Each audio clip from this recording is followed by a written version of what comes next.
Ready to break into a rewarding career? Elwood National Forge can help. Elwood National Forge produces critical defense-rated parts to all branches of the United States military, meaning each day our employees are doing their part to support the men and women protecting our country. With multiple positions currently available and several career paths to choose from, Elwood National Forge offers on-site and on-the-job training, competitive pay and benefits, including 401k and insurance that start the date of hire, paid time off, and long-term job security. We'd love to support you in building a career. To learn more about becoming part of the Elwood National Forge family, visit enfjobs.com.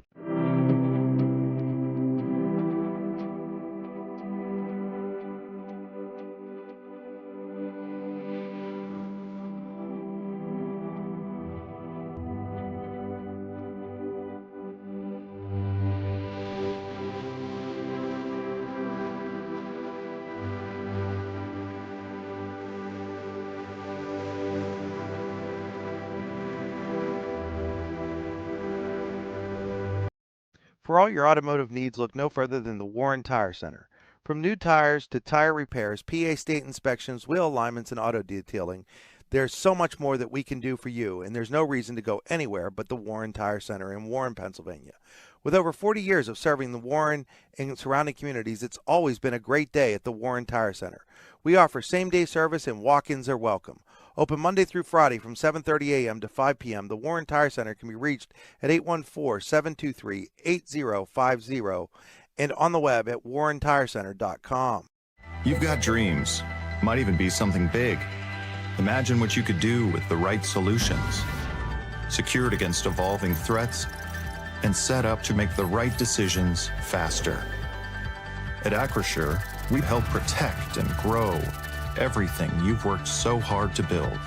We are the brightest people using the best of technology. We are an extraordinary advantage for you. We are Acrisure. Here at the Warren County Chamber of Business and Industry, we like to focus on our community and help our local businesses expand and succeed. Why join WCCBI? Not only do we offer a way for local businesses to grow and prosper, but we also provide business development, community involvement, and member benefits. Becoming a member of WCCBI includes benefits such as networking and ribbon cutting. Become a member or to see additional information, visit WCCBI.org today. With locations in Shippenville and Tonesta Builder Supply is a full-service home improvement center specializing in everything you need to build or remodel your home. From power tools and accessories to paint and sundries and general hardware merchandise, Tonesta Builders has everything you need to get your project done quickly. Find out more at tonestabuilders.us and like them on Facebook. At AGI Industries in Clarendon, our state-of-the-art fabrication facility brings your custom-engineered products to life. With cutting-edge machinery and skilled professionals, we deliver precision-crafted solutions tailored to your needs. From trench box and storage container rentals to sandblasting, refurbishing, and painting equipment, plus expert metal fabrication, compressor stations, filters, separators, ASME vessels, and pig loaders, AGI Industries is your one-stop shop for quality and innovation. Call 814-728-6050 for more information or to secure a rental. When it's your special day, we know you want everything to be just perfect. That's why at the Allegheny Grill in Foxburg, we spared no expense in creating our new indoor-outdoor wood-framed event center with waterfalls, gorgeous views of the Allegheny River, a fire pit, and plenty of parking. The Allegheny Grill in Foxburg will take care of everything from catering to bartending, so all you have to do is bring the fun. We do it all for your wedding, anniversary party, corporate event, and so much more. One look at our new facility and we know you'll fall in love. And remember, the view is always free at the Allegheny Grill in Foxburg, PA. Providing in-depth audio, video, and written coverage of high school and small college sports across Western Pennsylvania. The YDL Sports Network. If you love sports, this is the place to be. And good evening from the Pasture of Pain at Eisenhower High School. You're watching high school football on the YDL Sports Network. Alan Siebert and Lou Vizza with you for Week 8. Actually, Eisenhower Knights 5-2 on the season. Welcome the Franklin Knights 0-7 on the year to the Pasture of Pain for homecoming festivities. This is the Casella pregame show. Fans are an essential part of any team. Visit Casella.com to join our team today. Casella, our people, your team. Today's stream is powered by Oil Country Crates. Your products, our protection. OilCountryCrates.com. This is the Warren Tire Center drive to the game. The Warren Tire Center make ships a game in comfort. WarrenTireCenter.com. And Lou, the Knights for the first time in a long time are coming in off a loss. A 5-game winning streak ended a week ago tomorrow on this field.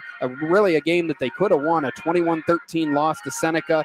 They were doomed by 3 big turnovers, 2 of which were inside their own 20. And ironically enough, that's really what cost the Knights a year ago against Franklin in a loss, was turning the ball over in their own territory at poor times. So a chance to exercise some demons from last year tonight, as well as last week tonight, if the Knights want to get back on track and win for the 6th time this season. Yeah, they sure weren't looking ahead to this game because, I mean, that definitely wasn't why they played the game they played against Seneca. They just did not play well.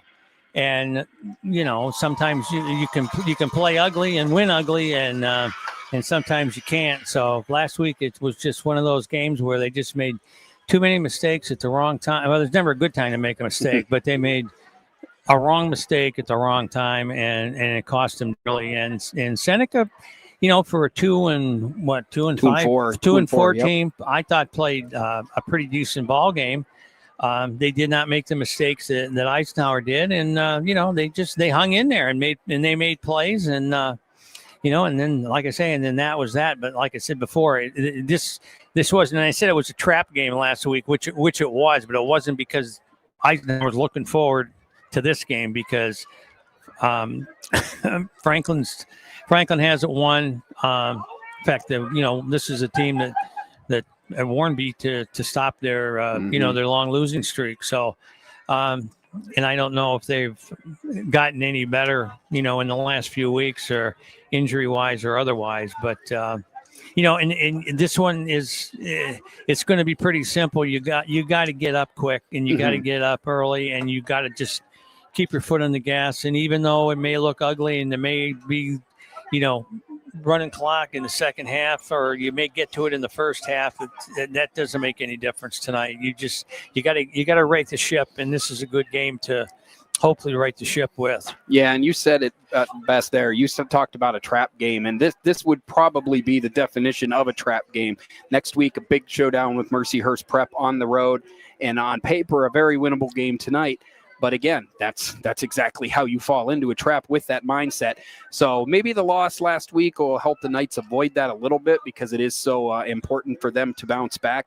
But their opposition tonight has had their share of struggles. It's been a season to forget for Franklin, their version of the Knights. The Knights have scored just 34 points all season, and its only close game was the game that Lou talked about just a moment ago, the 14-6 loss to Warren back on September 5th that ended Warren's 24-game losing streak. A week ago, Meadville lost to Franklin 54-3 to fall to 0-7 on the season. As I said, also, Eisenhower's 5-game winning streak came to an end with a 21-13 loss to Seneca a week ago. Turnovers were costly for the Knights. Seneca turned 3 Ike fumbles into 21 of their points, costing the Knights a legitimate shot at their 6th straight victory. Last year's game between these two teams, played October 11th at Franklin High School. That's the most recent victory for the Franklin program. It was an OT thriller where they rallied from a 34-20 deficit in the final 4 minutes before winning on a Caden Mincer touchdown run in overtime. Mincer had 131 yards on the ground that night, with Freddie Blackhurst, the quarterback, adding 76. Eisenhower got 100-plus on the ground and through the air from Caleb Jacobzak, and Logan Penley rushed for 113 yards in defeat. But again, the last time the Franklin program tasted victory was 1 year ago in this very game. So the Knights have to be on guard for the upset tonight. We'll squeeze in a commercial break here as we get closer to kickoff. We're about 15 minutes away. We'll come back with your WCCBI players to watch, Howard Hanna professional keys to the game, and Rouse scoreboard when we return to high school football on the YDL Sports Network. Here in Warren County, Seneca Generation delivers more than electricity. We provide clean, reliable power, and we're proud to call this community home. Our team is committed to giving back, supporting local programs, and helping create opportunities that make a difference for families, schools, and neighborhoods. Because powering homes means empowering lives. Seneca Generation, powering your home, empowering our community.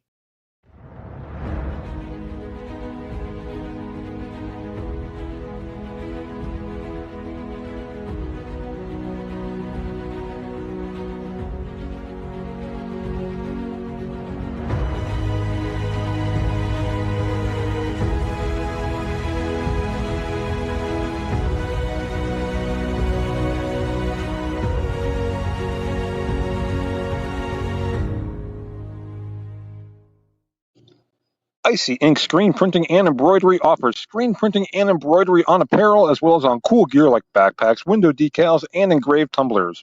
We also specialize in team, business, and organization fundraisers. Check out our Icebox stores online at icyinc.com or give us a call at 814-688-0034. Let's meet, drink coffee, and design some cool shirts. Be cool, wear Icy. If you're ready to buy or sell your home, then stop in at 4234 Market Street to let one of the agents at Howard Hanna Professionals help. Our friendly and knowledgeable agents can help you find the key to your dream home. Looking for a new career? Howard Hanna Professionals can help there too. Howard Hanna Professionals will assist new and experienced agents with the startup fees for an exciting career in real estate. Call Katrina Laurie at 814-726-2000 for more information. We think Ross Becker Insurance is a place for you and for your family, for your individuals, for your businesses, because we want to be your insurance advisor.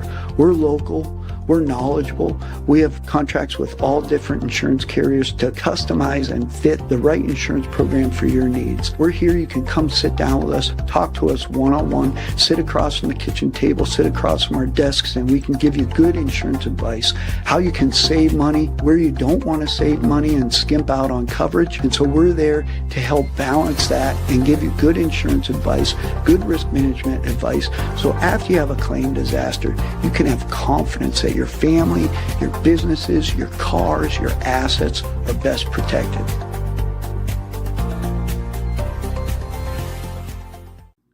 Make 2025 the year you take the next step in your career with the Clinical Medical Assistant Program or Professional Development Seminars at the Warren Forest High Ed Council.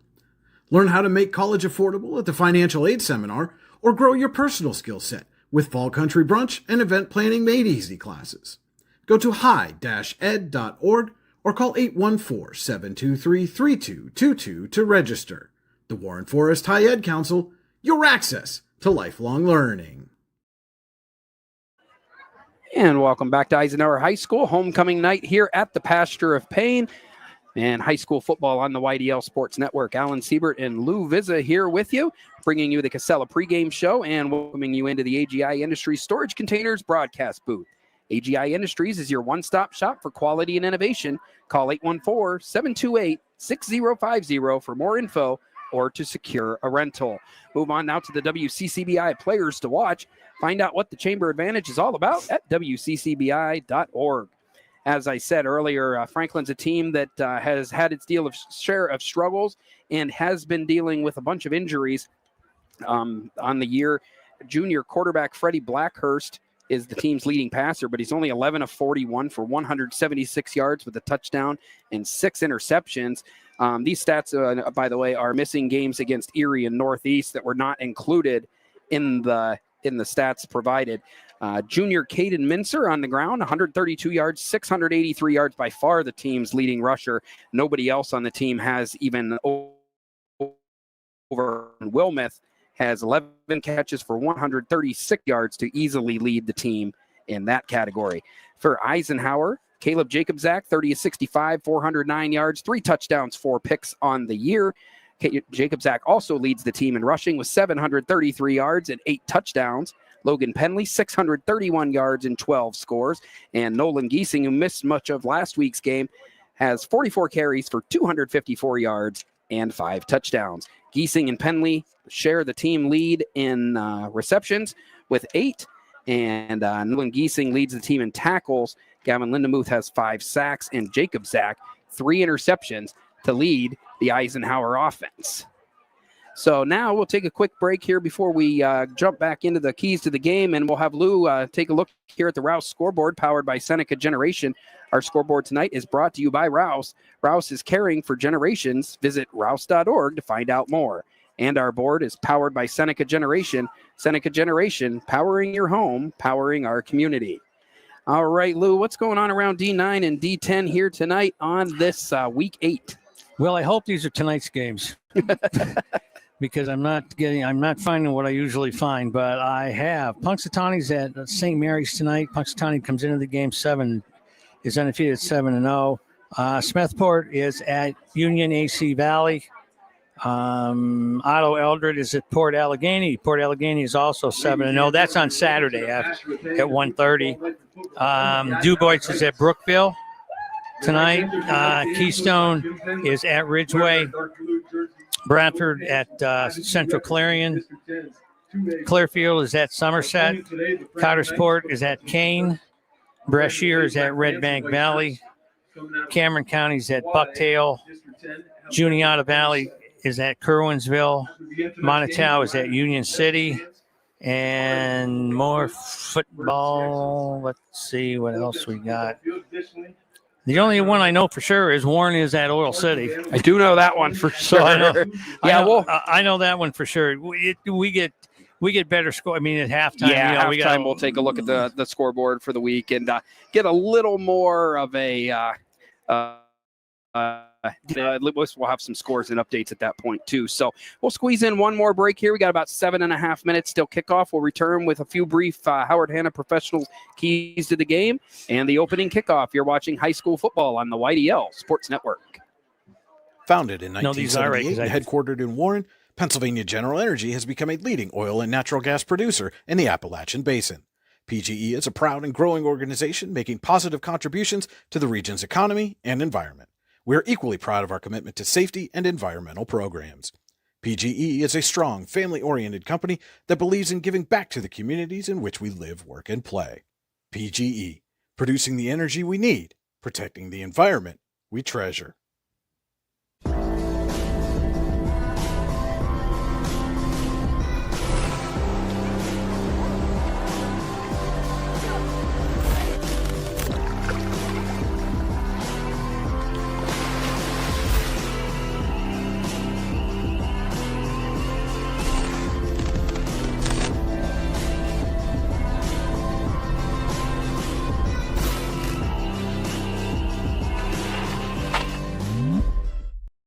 Allegheny Electric Service of St. Mary's has been providing industrial and commercial electrical solutions for over 35 years. They offer complete design, build, installation, and maintenance of automated systems for a variety of industries. Allegheny Electric designs and installs wiring and lighting for any size project, big or small. And when you find yourself in a jam, they'll get your machine or facility back up and running in no time. Call Allegheny Electric Service at 814-781-1940 or visit AlleghenyElectric.com. Looking for affordable auto, home, and life insurance? Look no further than Allstate Insurance, the David Jones Agency in Clarion and Meadville. At the David Jones Agency, you get personalized attention from someone who lives where you do. The David Jones Agency meets you where you are. They are available during regular business hours, Monday through Friday at their office, via appointment at the office after hours, or remotely. The David Jones Agency also offers investment opportunities, including annuities and IRAs. The David Jones Agency can be reached in Clarion at 814-223-4000 and in Meadville at 814-337-5107. Whether retirement is just around the corner or years away, John Bongiovanni, Lucas Slazak, and Adam Jack of Generational Wealth Management in Erie and Bradford are here for you. John, a Forbes-recognized best-in-state wealth advisor, Lucas and Adam provide customized investment advisory solutions and retirement planning services. Generational Wealth Management offers world-class investment services and internationally recognized insurance products from Northwestern Mutual, an industry leader. The Generational Wealth Management team provides a high level of expertise and service to their professional and business clients. Contact the Erie office at 814-651-0838 or the Bradford office at 814-368-4065 or check them out online at gwm.nm.com. Discover radiant beauty with Healing Beauty by KJ. Our natural, cruelty-free skincare line harnesses the power of nature to nourish and rejuvenate your skin. From hydrating serums to soothing creams, find your perfect routine. Shop now at shophealingbeauty.com for exclusive offers and free shipping on orders over $50. Healing Beauty by KJ. Glow naturally. Shine beautifully.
All right, and welcome back into Eisenhower High School in the Pasture of Pain. The high school choir just finishing the national anthem, now preparing to do the alma mater. Just a few moments away from starting off this game. Have just a few quick moments to look at some Howard Hanna Professional keys to the game. Howard Hanna Professionals can help you get keys to a new home. Call 814-726-2000 or visit howardhannaprofessionals.com. And Lou, one thing we already talked about it once, the quick start and staying on the throttle has been a problem for Eisenhower all year. And tonight, any game where you're on paper, at least a big favorite, it becomes more and more important. And that's what the Knights are going to hope to see here, especially in the first 5 or 6 minutes of this game.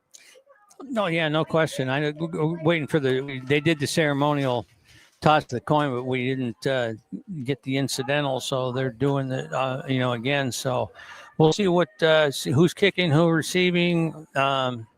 Looks to me like Eisenhower will receive. Yeah, they'll receive.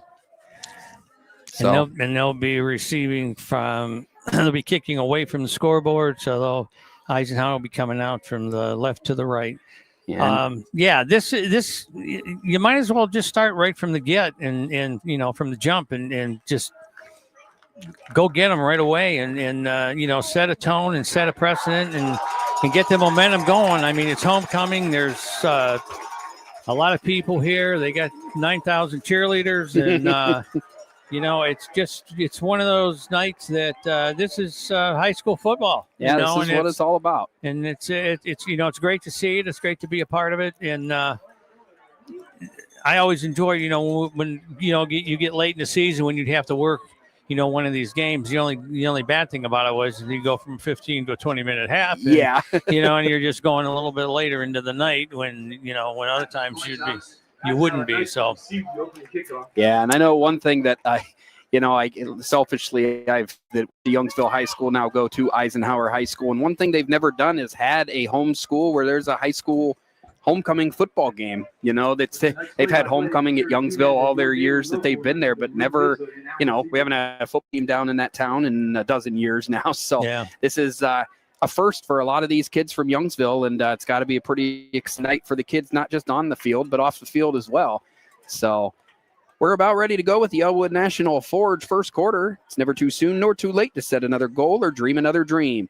If now is the time for you, Elwood National Forge can help. So it will be number 18, Connor Ritchie, getting ready to kick, and he kicks it deep and forces Jacob Zach into the end zone where it'll be an automatic touchback, and the Knights will start at the 20-yard line. Now, we have had the opportunity to see Franklin earlier this year, Lou, and if you do remember, the kicker is one of their better players. All of their points in that game, all 6 of them, came on field goals. And he had another one that we thought was good that ended up being wide. So definitely have a good kicker. So does Eisenhower, of course. But the Knights would like to keep them far enough back to have that not even become too much of an issue here tonight. They'd rather see him kick extra points and field goals instead of that's very points true instead of field goals. So first play of the game, fumble, and the ball's on the ground immediately. And I don't know that I'd want to be Jim Penley's because the blood pressure you spend all week trying to overcome what happened last week with those turnovers, especially at this part of the field. And the very first play is a fumble in that same area. Now, unlike last week, where every time the Knights did that, Seneca found a way to come up with the ball. Eisenhower was able to retain possession. So early break for the Knights, but it is 2nd and 10. Ball's at the 20-yard line. Hand off to Logan Penley, and Penley runs to the wall in the middle of the line. Penley gets a few yards, going to be about a gain of 3, it looks like. Brings up 37. So 2 plays into the game and already 3rd down. And not a manageable one. It's third probably 3rd and 6, 5 or 6. Yeah, third so and a long 6. I mean, you want to get down to where you're 3rd and 2 or 3rd and 3, and where it's a little bit more manageable than 3rd and long. So 3rd down for the Knights. There's a flag on the play. Had the looks of an illegal shift or something like that, or maybe an illegal formation. Jacob Zach still running, and he'll get hit after a big gain of 25. But as I said, there is a flag down. At the 42-yard line, it brings up 1st and 10, Eisenhower. And yeah, it's going to be on Eisenhower. I see the referee explaining the penalty to head coach Jim Penley. And well, since they went through, I'd say it was an illegal formation, illegal shift. yeah, it looked like that's what the referee was explaining.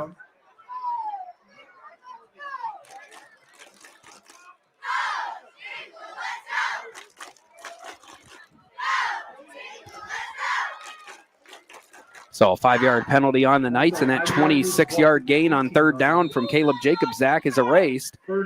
And the Knights will face a 3rd and even longer now, 3rd and 12, back at their own 18.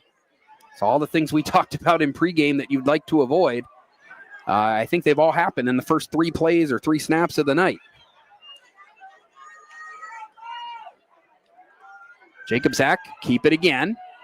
Pushing forward, and he gets about 7, which is what they needed prior to the penalty.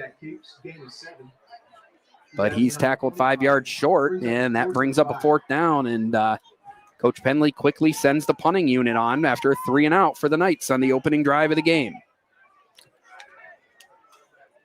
Kind of an inauspicious start there for the Eisenhower offense. See if they can set the tone on defense instead here. Jacobzak to punt.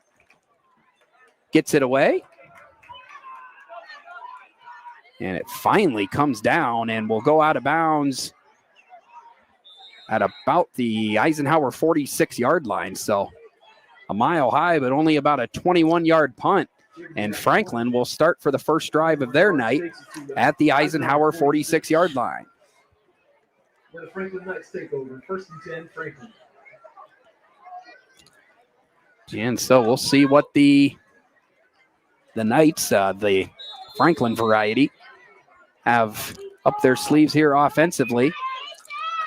Started a couple of quarterbacks this year, Harrison Doty and Freddie Blackhurst.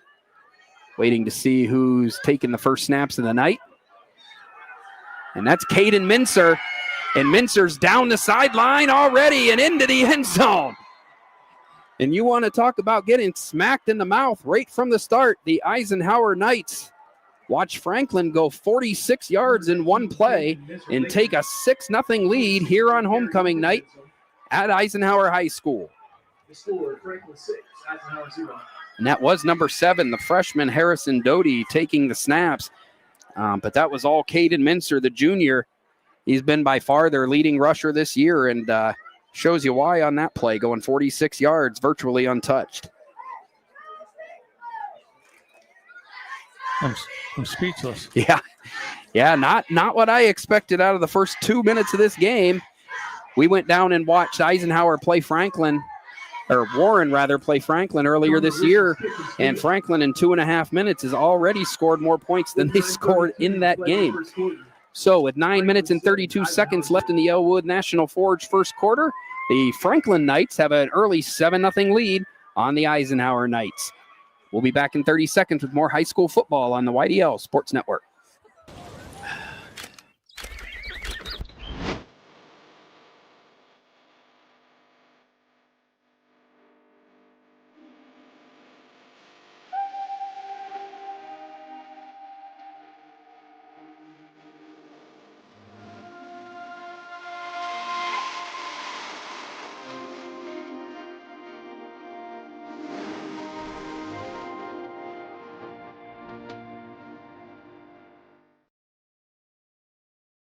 And we're back here at Eisenhower High School, the pasture of pain. It's only 2.5 minutes into the game, but all of the pain's been felt by Eisenhower so far. Already a fumble that they recovered in deep in their own territory, a penalty that wiped out a big 3rd down conversion, and then a short punt and a 46-yard touchdown run for junior Caden Mincer of Franklin. As the Knights facing a 7-0 hole, and Connor Ritchie kicking for the second time already tonight. And Ritchie again, right back to the goal line. This one's taken by Penley. Penley's still going. And the Knights will have slightly better field position than their first outing. This one starting up around the 25-yard line. So if Eisenhower had any thoughts about this being an easy night, they have to get rid of that thought real quick, because Franklin has thrown the first punch and then some, and they have the 7-0 lead early in this game. Yeah, this isn't the way we wanted to start, but now we got to adjust and take the second drive here and see what we can do. Jacob Zach's in the shotgun. He's going to throw. Got all day back there, directing his receivers. Finally throws and has to throw it away. Out of bounds, clear of anybody. And there is a flag on the play. And you hope there wasn't maybe a hold or something, as long as he was in the pocket. Roughing the passer. So Jacob Zach does what Jacob Zach does. He keeps the play alive, and usually when he extends it, good things happen. And he'll take a big hit, but the Knights will get their first down. Ty Nesta Builder Supply first down of the game. And the ball will be moved up to the Eisenhower 40, as the Knights hope to cut into this early Franklin lead. First and 10 Eisenhower.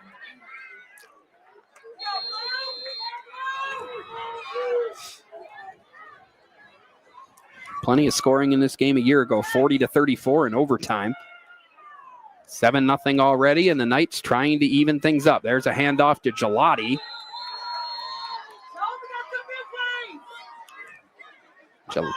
Gelati picks up a couple. Number 4, Joe Gelati. Still don't see Nolan Giesing out on the field. Also noticed Peyton Hammerbeck's not in uniform this week. He was injured during the game last week. Everybody else looks to be healthy that was for the Knights.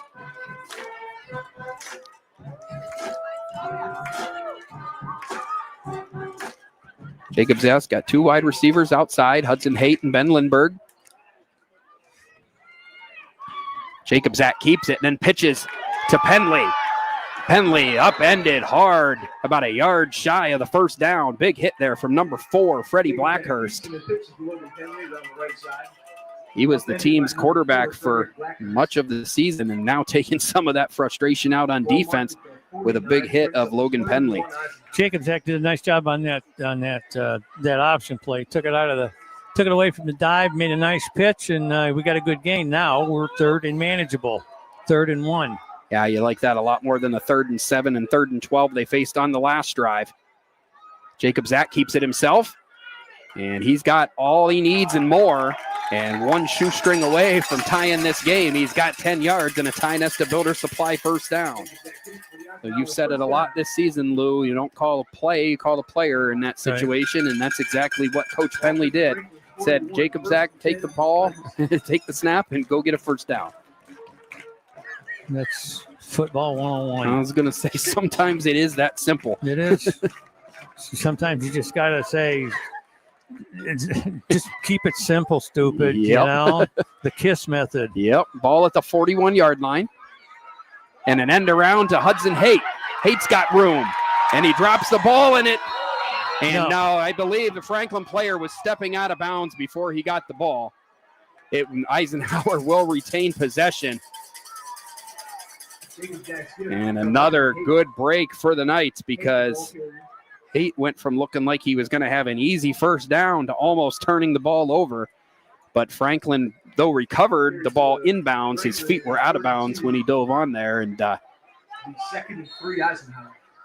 It's like a long foul ball, basically. It's like, didn't hurt, but it could have. It was almost like illegal participation, where he was off the field, came back and made the play. Yep. But he was definitely out of bounds when the ball got touched, which killed it right there. Yeah, referee was right on it. Yep. So 2nd and 2, Jacob Zach's going to throw deep. And incomplete, intended for number 16, Ollie Boozer. Number 3, Edward Maddox had the coverage. Not a horrible time to take a shot there. It was second and short, so third down and still where you want to be. 3rd and 2. This part of the field, you got to imagine you got 2 plays to get it. 7:07 remaining in the first quarter. Knights down 7 on the scoreboard. Eisenhower Knights, that is. I can't say Knights all. I'm going to have everybody confused. Jacob Zach hands to Penley. Penley does enough to get the Eisenhower first down. It's a gain of 3. And this impressive Eisenhower drive will continue. Really haven't been able, other than the play that was called back, haven't been able to break much for big gains so far today. No. But he'll take this slow and steady sometimes. Little ones will do as long as you string 2 or 3 of them together. Yep, and staying ahead of the sticks. That's been the biggest challenge the Knights have had at times this season, and they're not going to be very far upfield after that one. Penley gets about a yard. Maybe only a half yard on the play, so basically a 2nd and 10 upcoming for the Knights. Inside the Franklin 30. 6 minutes and 22 seconds left in the opening quarter.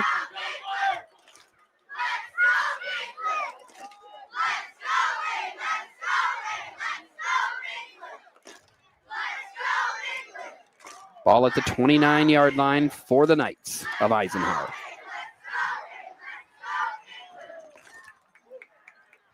Jacob Zach fakes to Gelati. Gelati stays in the block. Now Jacob Zach has to pull it down. He does throw. Complete to Hudson Haight. Hudson Haight did a great job. Got both feet down. Came open on that crossing pattern and picked up 18 big yards.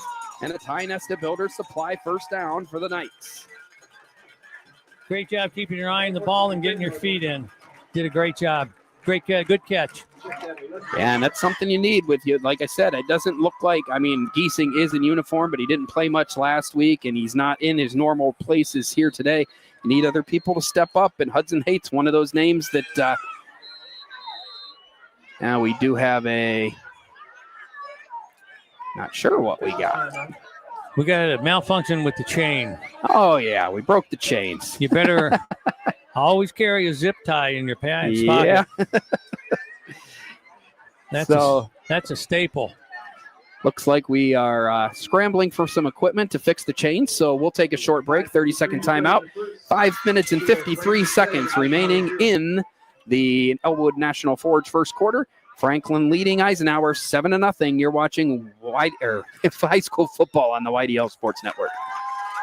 Wise Eyes of DuBois and St. Mary's are premier eye care facilities here in our Tri-County area. Their offices and eye care team are dedicated to providing excellence in patient care, eye education, and optical services. Dr. Greg Lineski is a leader in clinical eye care involving eye and vision disorders. Dr. Lineski takes the time to explain the results of your eye exam, describes your options, and listens to your eye care needs, because maintaining good eye health is an ongoing partnership at Wise Eyes of DuBois and St. Mary's.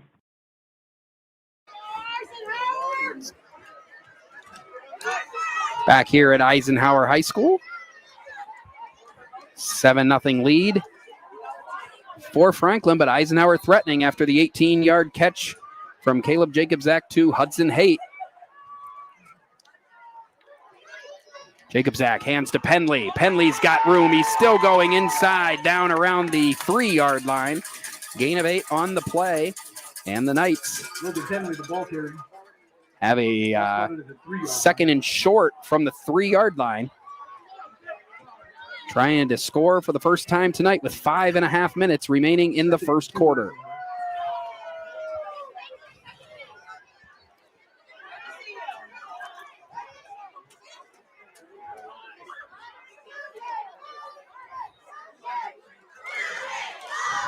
So I formation, Gelati and Penley. Jacob Zach's under center. Penley is into the end zone for his 13th touchdown of the season. This one from 3 yards out. And the Eisenhower Knights have tied this game, or rather got within one, 7-6 after the Logan Penley touchdown. That was a real nice drive.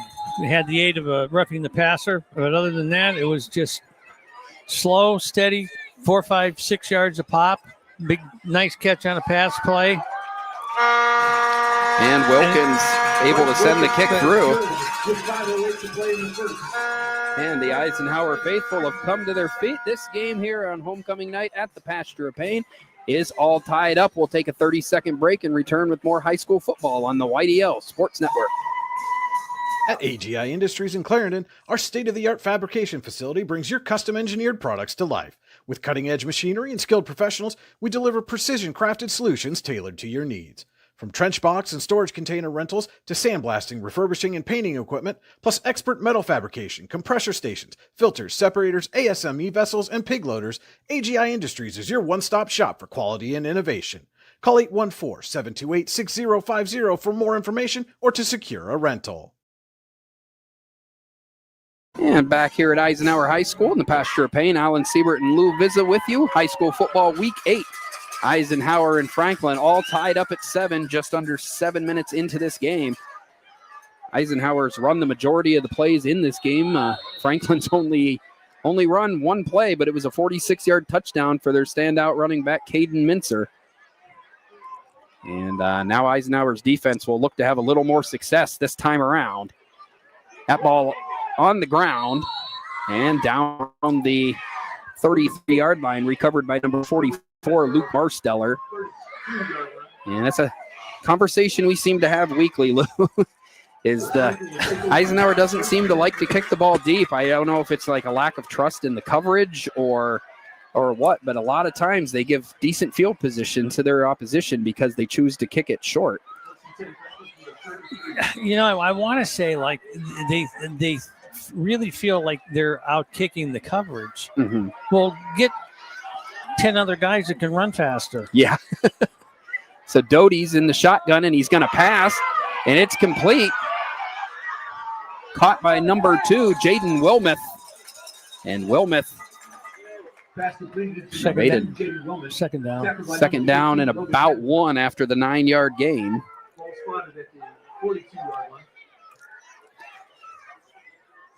Second and 1, Franklin. So 2nd down and 1, 4 minutes and 36 seconds remaining in the opening quarter. Eisenhower looking to get their first defensive stop of the night. Hand off to Mincer. Mincer keeps them legs churning, and he's into Eisenhower territory. A gain of 10 yards, so.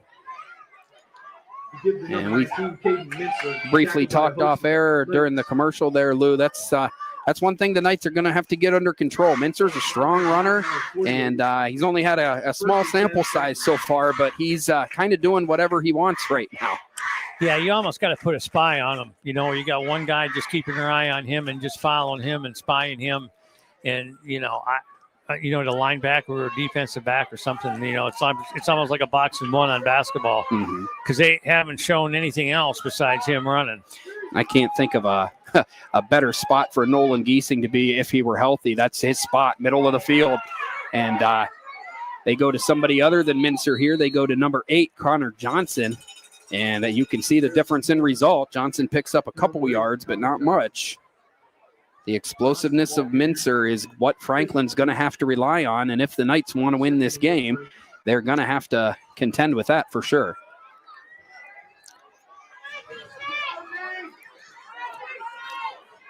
So it'll be 2nd down and short 9 for Franklin. They are back on the Eisenhower side of the field at the 47-yard line. 3 minutes and 13 seconds left in the Elwood National Forge first quarter. Pitch outside to Blackhurst. Blackhurst not able to get around the corner. I do see a flag, though.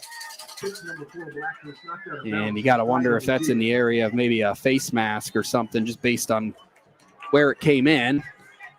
And, yep, that's exactly what it is. I don't know if that's the 5 or 15-yard variety.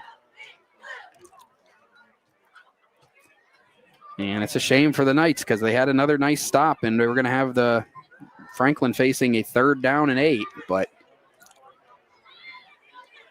instead it's Just 5 yards. 5 yards. So it'll remain second down, but second and shorter now. And instead of 3rd and 9, it's 2nd and 4 for Franklin.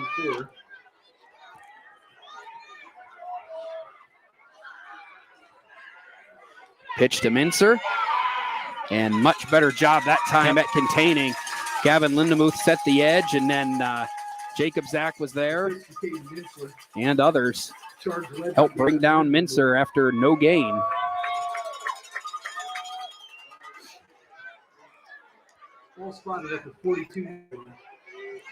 So it'll be 3rd down and 4, and can't help but think back to the fact that penalty, coupled with that play would most likely, they've got an extra player running off the field who was in the huddle. Penley wants the penalty for too many men in the huddle. And we had a timeout taken by Franklin. Got it just in time, right before the snap. This is a Ross Becker Insurance timeout. Ross Becker Insurance Group, with locations in Corey, Northeast, and Seneca, strive to deliver a personal and beneficial experience to its customers while providing a great place to work for its valued team members. TeamRossBecker.com. That's Ross Becker. Be back in 30 seconds with more high school football on the YDL Sports Network. Excellence, teamwork, responsibility. Those are the foundations on which Phoenix Sintered Metals in Brockway is built.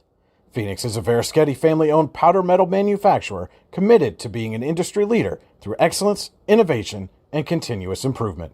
Phoenix emphasizes employee teamwork as well as responsibility to the community. Like any team striving to be the best it can be, it knows that hard work and perseverance pay off. Back here at Eisenhower High School in the Pasture of Pain, Alan Siebert and Lou Vizza with you, reminding you this is your Venango County view of the field. Your view of the field tonight is brought to you by Venango County. There's always something to see and do in Venango County. VenangoCountyPA.gov. Shout out to our camera person tonight, Melanie Suzanne Swab, who tells for me. So we appreciate her, and my daughter as well, she pointed out. So 3rd down play, and nice tackle. Gain of about a yard or two there for Mincer. Short. And it is short. It's going to be 4th and a couple, but that play call kind of led me to believe that they're likely going to be going for it here on 4th down. So brings up 4th down for Franklin. 4th and 3. So 4th and a short 3, just shy of the Eisenhower 40. And the Knights need a big stop here with 1:50 and counting to play in the opening quarter.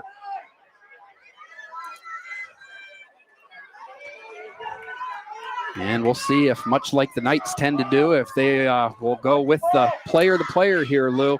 Watch the ball, don't jump. And they're not going to go to Mincer. Boozer coming around. Intercepted by Caleb Jacobs. And he's going to go the distance. A pick 6 for the Eisenhower Knights on homecoming night. Caleb Jacobzak scores, and the Eisenhower Knights have their first lead of the night here against the Franklin Knights. There is a flag. I don't know if it was during the comeback or. There's a flag on the field. And let's see. The touchdown has not gone up on the board yet. Well,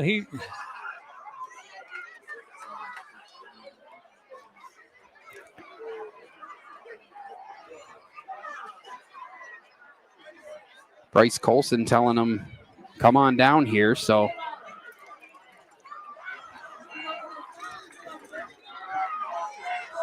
kind of a curious play call to me there. 4th and short. You've got Caden Mincer, and you roll the freshman quarterback out and threw a dangerous pass, dead ball, personal foul on Eisenhower.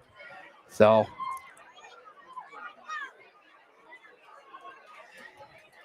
poor Bryson Wilkins. He's been put through it there, and he'll come out for yet another. Well, and I guess maybe they've chosen to do it on the kickoff. Let's see here. Well, yeah, they scored. Yeah. So, I mean, you can't. So we'll put the touchdown back up on the board. I know earlier this year in this same situation, they backed up 15 yards on the extra point. That was the game that they won by 1, where Wilkins was our player of the game. He must be choosing to take it on the This will be on the kickoff. kickoff. Yeah, as Wilkins' extra point is through. And for the first time tonight, the Eisenhower Knights have the lead here, 14-7 at the Pasture Payne. Take a 30-second break and be back with more high school football on the YDL Sports Network. This is Chris Rossetti from the YDL Sports Network, and I want to take a moment to tell you about my friend Paul Burdick. Paul is the Dean of District 9 Photography, and he is here to serve your needs with action photos, team photos, and so much more. Paul has shot everything from Little League through the pros and is a regular at PIAA championship events and Penn State football. Find out more or buy a photo at pburdick.smugmug.com. Are you looking for an upcoming, young, energetic photographer to shoot your team or individual athlete? Then contact Anima TV today at 814-594-5783. Anna's work has been used in many publications over the last few years, including right here on the YDL Sports Network. Find out more at animatvphotography.com. Oh, back here at Eisenhower High School. And the Eisenhower Knights lead Franklin 14-7. Caleb Jacobzak with a pick six on a fourth down pass play for Franklin. And so Eisenhower, instead of kicking off at the 40, will kick off from the 25 after the personal foul, which was called after the Knights scored that touchdown. And now we'll see. Wilkins can't really afford to kick it short here. You're going to give him the ball on your side of the field again. So see what he's got. He gives it a boot. It's a good kick. It's taken at the 25-yard line by Jaden Wilmoth. And Wilmoth up the sideline. And yeah, he did that against Warren too. That was that night especially. The Dragons were stopping Mincer. And their best offense all night was special teams and Jaden Wilmoth. And strong return there. Gets them all the way down to the 34-yard line. Franklin's ball, 1st and 10. You got to stay in your lane on the kickoff. When you got to go, the wide guys have to stay in their lane and push the return guy in to where the other 9 guys are, and have them make a tackle. But you can't let them get outside and get around. That's just too much ground to make up. And so now, as it turns out, Franklin basically where they would have been had they got the first down. Only there's a touchdown on the board for Eisenhower in the meantime. So first down play. Looks like Caden Mincer. Maybe that. No, that was number 44, Luke Marsteller. Ball marked at the 30. 2nd and 7, Franklin. First carry of the night for Marsteller. Final minute of the Elwood National Forge first quarter. Eisenhower on top of Franklin, 14-7. Franklin scored first on a long Caden Mincer touchdown run. But then Logan Penley run and Caleb Jacobzak pick six has the Knights on top. Mincer hit hard up the middle. Gets across the 30, but not too much further. Maybe another gain of 3 on the play. 35 Franklin.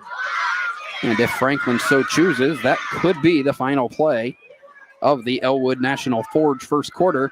And it appears that it will be. So we've come to the end of one quarter here at the Pasture of Payne with the Eisenhower Knights leading the Franklin Knights 14-7. We'll return with more high school football on the YDL Sports Network after this. Ready to break into a rewarding career? Elwood National Forge can help.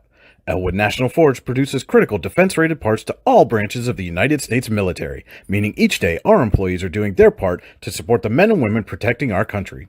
With multiple positions currently available and several career paths to choose from, Elwood National Forge offers on-site and on-the-job training, competitive pay and benefits, including 401k and insurance that start the date of hire, paid time off, and long-term job security. We'd love to support you in building a career. To learn more about becoming part of the Elwood National Forge family, visit enfjobs.com. When it's your special day, we know you want everything to be just perfect. That's why at the Allegheny Grill in Foxburg, we spared no expense in creating our new indoor-outdoor wood-framed event center with waterfalls, gorgeous views of the Allegheny River, a fire pit, and plenty of parking. The Allegheny Grill in Foxburg will take care of everything from catering to bartending, so all you have to do is bring the fun. We do it all for your wedding, anniversary party, corporate event, and so much more. One look at our new facility and we know you'll fall in love. And remember, the view is always free at the Allegheny Grill in Foxburg, PA. And we're back here at Eisenhower High School as the Eisenhower Knights lead the Franklin Knights 14-7. This is the Veriskety Holdings second quarter. Companies within the Veriskety Holdings Group include Phoenix Center Metals, Superior Energy Resources, Allegheny Electric Service, and Veriskety & Son, Inc. Find out more at VerisketyHoldings.com. So Franklin starts this quarter with a 3rd down and 5 at the Eisenhower 28. Doty wants to pass again. Tipped. It was tipped by Gavin Lindemuth. And it'll fall to the ground, incomplete. And once again, Franklin will face a 4th down in Eisenhower territory.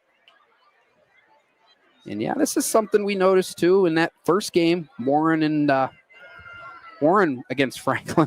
Franklin spent a lot of time down at this end of the field, and Warren just kept tightening up, and Eisenhower's trying to do that for a second straight drive here.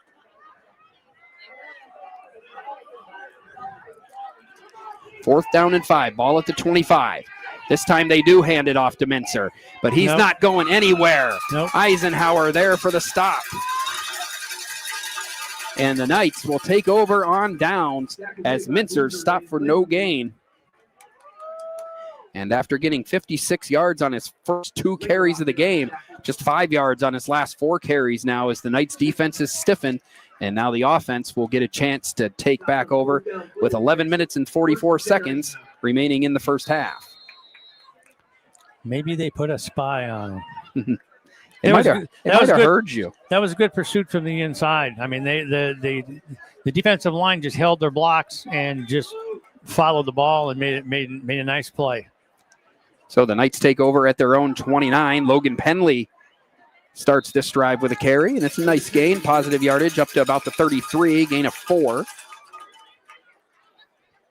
Reminder that at halftime tonight, it is homecoming here at the Pasture Payne Eisenhower High School. Homecoming festivities will be live streamed as well during the halftime. And we'll also have our usual Allegheny Grill of Foxburg halftime show. But we'll be taking some time to show our King and Queen candidates and the crowning of the 2025 Eisenhower High School Homecoming Queen. Again, that's coming up at halftime. So 2nd and 6 for the Knights. Jacob Zach's under center. Keeps it this time, turns the corner, and he's got tons of daylight. Jacob Zach, 2 men to beat, and he's going to beat them both. Jacob Zach to the end zone, 67 yards. And Caleb Jacob Zach has the Eisenhower Knights on top 20-7 here on homecoming night.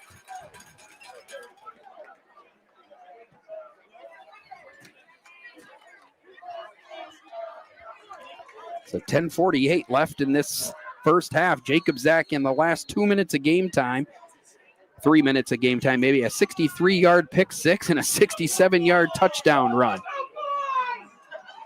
Wilkins extra point on the way and right down the middle.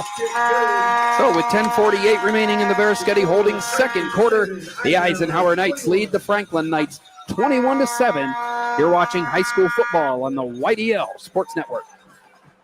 Craft beer, craft food, craft service. You get it all and more at Station 101 in DuBois. Whether it's a relaxing evening with friends at Cozy Family Dinner or that special night out with someone unforgettable, Station 101 is the place where memories are made. Dive into a new American culinary journey where every bite is made with premium, farm-fresh ingredients. Quench your thirst with our impressive craft beer lineup, 12 brews on tap, over 120 bottles to explore. From the first sip to the last bite, Station 101 delivers an experience that's anything but ordinary. Station 101 in DuBois, PA, crafted for you.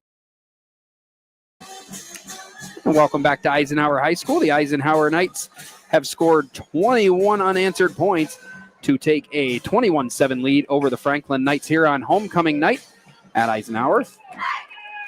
Bryce Wilkins, 3 points. He'll also get a chance to kick off from the 40 this time, which I'm sure he'll enjoy a little more than kicking off from the 25 as he did last time after the Knights' personal foul.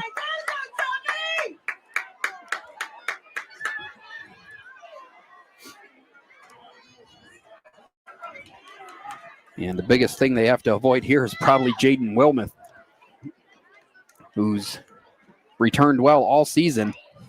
They do kick it deep here. Taken inside the 5 by Wilmuth.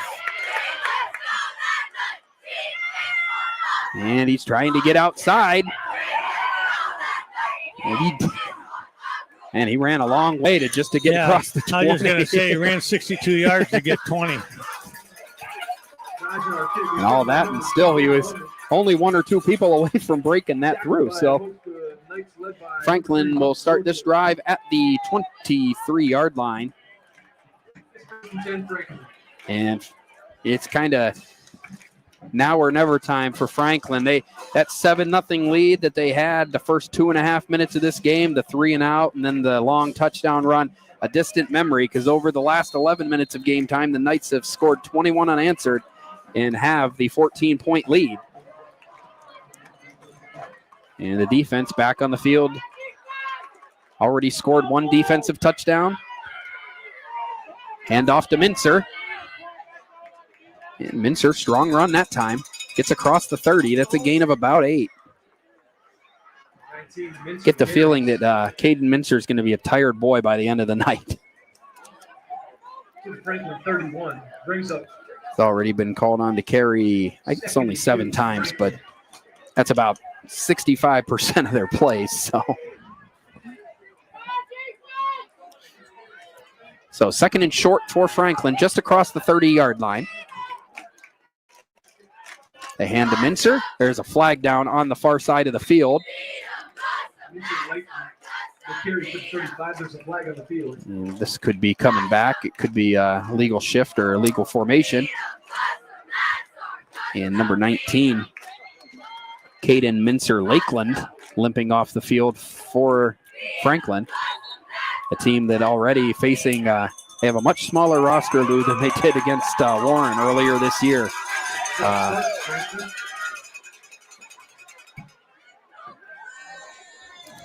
So that'll go back to the original line of scrimmage and back 5 yards. And it'll be 2nd and 7. Moves the ball back to the 22-yard line. Illegal formation. So 2nd and 7 for the visitors here. 9:50 left in the first half. Eisenhower up 21 and points. Shotgun. And he keeps it this time. And then dives forward and gets what he can. He picks up about 3 yards. Tackled at the 30-yard line. And it's 3rd down for Franklin. Jeep Wagoneer. A gray-black Jeep Wagoneer to parking lot. License plate MVF 8619. If you could move it, please. Please move the Jeep Wagoneer. MVF 8619. So 3rd down, and it looks like it's going to be about 3 or 4 yards.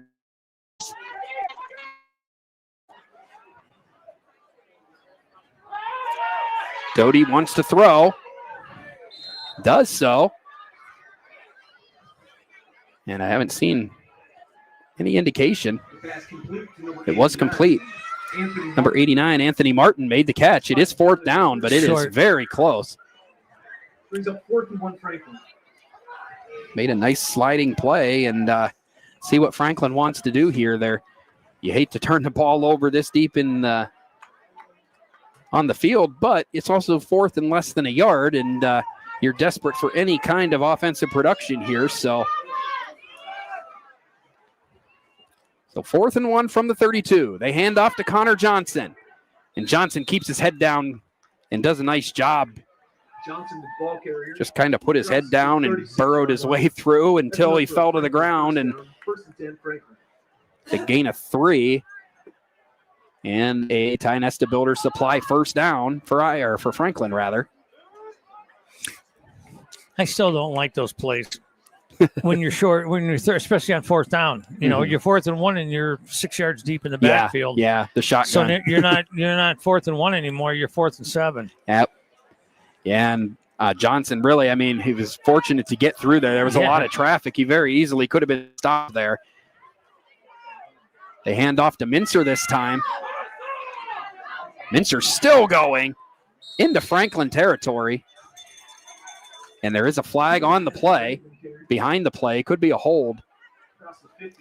Number 76 for Franklin, that's Aaron Moore Jr., is pleading his case, which usually is not a good sign. And it is a hold on Franklin. And that run that took the Knights into Eisenhower territory will be for naught. And instead, they'll be facing a first down and 20, which is a lot to ask when you have a young and struggling offense, Lou. Yeah, that's what happens. You know, I mean, they're making mistakes that cost them, and we've been there and done that. You know, so it's. Yeah, there's some teams, like I don't want to say skill level, but like just experience level and talent level, athleticism, that you can overcome some of that. And I think Eisenhower is one of those teams. Team like Franklin, unfortunately, just where they're at in their growth right now, not able to overcome a lot of these. That play was stretched out and Mincer's tackled. And I did see a flag down on that play too, so they could be moving another 5 yards in the wrong direction. Illegal shift. So an illegal shift, it appears, on Franklin. And Franklin quickly going the wrong direction, not quite to the ridiculousness we saw in Cochranton where we were 2nd and 50 at one point, but getting close. 1st and 25 now, as the Knights have gone from potentially into Eisenhower territory, and now Franklin's back at their own, I believe, 20-yard line. So. Yeah, and they got to go to the 45. So, yeah, it is. 5-yard penalty. It is still 1st and 25. And head coach Jason Turk of Franklin wants to talk it over. He'll take a Rossbecker Insurance timeout. Rossbecker Insurance Group, with locations in Corey, Northeast, and Seneca, strives to deliver a personal and beneficial experience to its customers while providing a great place to work for its valued team members. TeamRossbecker.com. That's Rossbecker. We'll be back with more high school football on YDL Sports Network. We think Rossbecker Insurance is a place for you and for your family, for your individuals, for your businesses, because we want to be your insurance advisor. We're local, we're knowledgeable, we have contracts with all different insurance carriers to customize and fit the right insurance program for your needs. We're here, you can come sit down with us, talk to us one-on-one, sit across from the kitchen table, sit across from our desks, and we can give you good insurance advice, how you can save money, where you don't want to save money and skimp out on coverage. And so we're there to help balance that and give you good insurance advice, good risk management advice. So after you have a claim disaster, you can have confidence that your family, your businesses, your cars, your assets are best protected.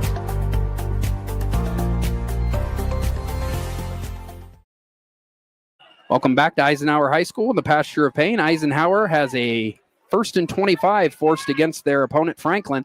Doty wants to pass, and he overthrows Caden Mincer, his intended target. Or rather, that was not Caden Mincer. 19. No, it was Caden Mincer. Yeah, I thought so. 19. Mincer, that was Mincer who walked off or limped off a little bit earlier, so that may explain his slight drop in usage here in recent possessions, but take a look here. 6:59 left. Now 2nd and a country mile for Franklin as they try to erase a 14-point second quarter deficit here at Eisenhower. Their night got off to a great start. 46-yard touchdown run. Gave them a 7-0 lead, but it's been all Eisenhower since then. And they're just nowhere to go. Grayson Linkerhoff in on the hit. And Carson Sapkowski was in there as well, number 69. No gain for Mincer, and it's 3rd down and 25. 3rd and 25, Franklin. And we'll see what you draw up on 3rd and 25. They tried to throw earlier on a 4th down and 2, and that turned into a pick 6. So I don't know how risky you want to get here. 6:20 to play. If they have a quick kick in their playbook, they ought to use it now. Let's see what they've got drawn up. 3rd and 25. Doty is going to pass. Ball got tipped or deflected, or maybe it was just a duck, but goes out of bounds far from any eligible receiver. 4th and 25, Franklin. And Franklin will have to punt for the first time tonight as they face a 4th and 25 from their own 20-yard line. So good defensive stop for the Knights. Other than that first play tonight, the 46-yard touchdown run from Mincer, they really haven't allowed much in the way of big yardage or chunk plays. So, and then in the meantime on offense, they've been getting some of their own. So they've definitely flipped the script quickly. Here's the punt. Jacob Zach's already got a defense and an offensive touchdown. See if he can add a special teams touchdown. Don't think that's going to get it done. Actually goes in the wrong direction, but can't fault a man for trying. 5 minutes and 51 seconds left in the Veriskety Holdings second quarter. We'll be back in 30 seconds with more high school football on the YDL Sports Network. Wise Eyes of DuBois and St. Mary's are premier eye care facilities here in our Tri-County area. Their offices and eye care team are dedicated to providing excellence in patient care, eye education, and optical services. Dr. Greg Lineski is a leader in clinical eye care involving eye and vision disorders. Dr. Lineski takes the time to explain the results of your eye exam, describes your options, and listens to your eye care needs, because maintaining good eye health is an ongoing partnership at Wise Eyes of DuBois and St. Mary's. So back here at Eisenhower High School, Chris out of a timeout, and Hudson Haight gets the carry, his second of the night. Picked up about 5 yards. Haight's got a couple runs for 13 yards, had a nice 18-yard catch earlier tonight on the Knights' lone completion.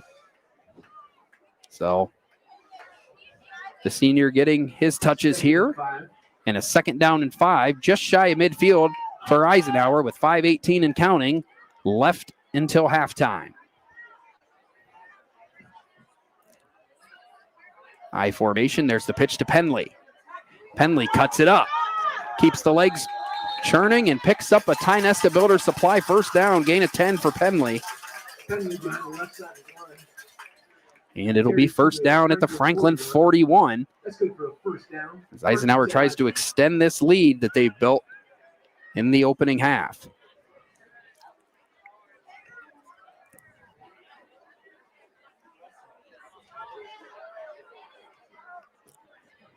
So 1st and 10, ball at the 41-yard line.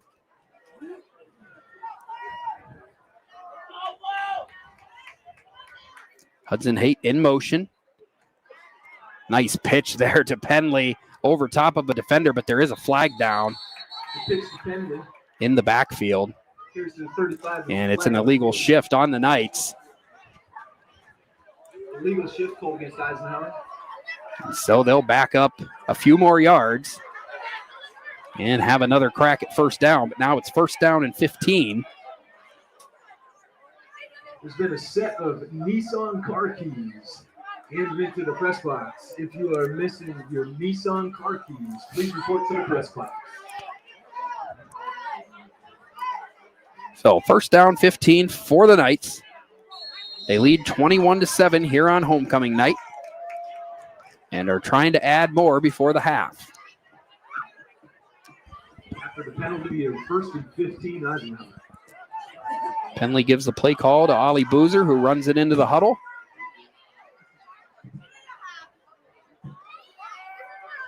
And now the Knights will quickly come to the line.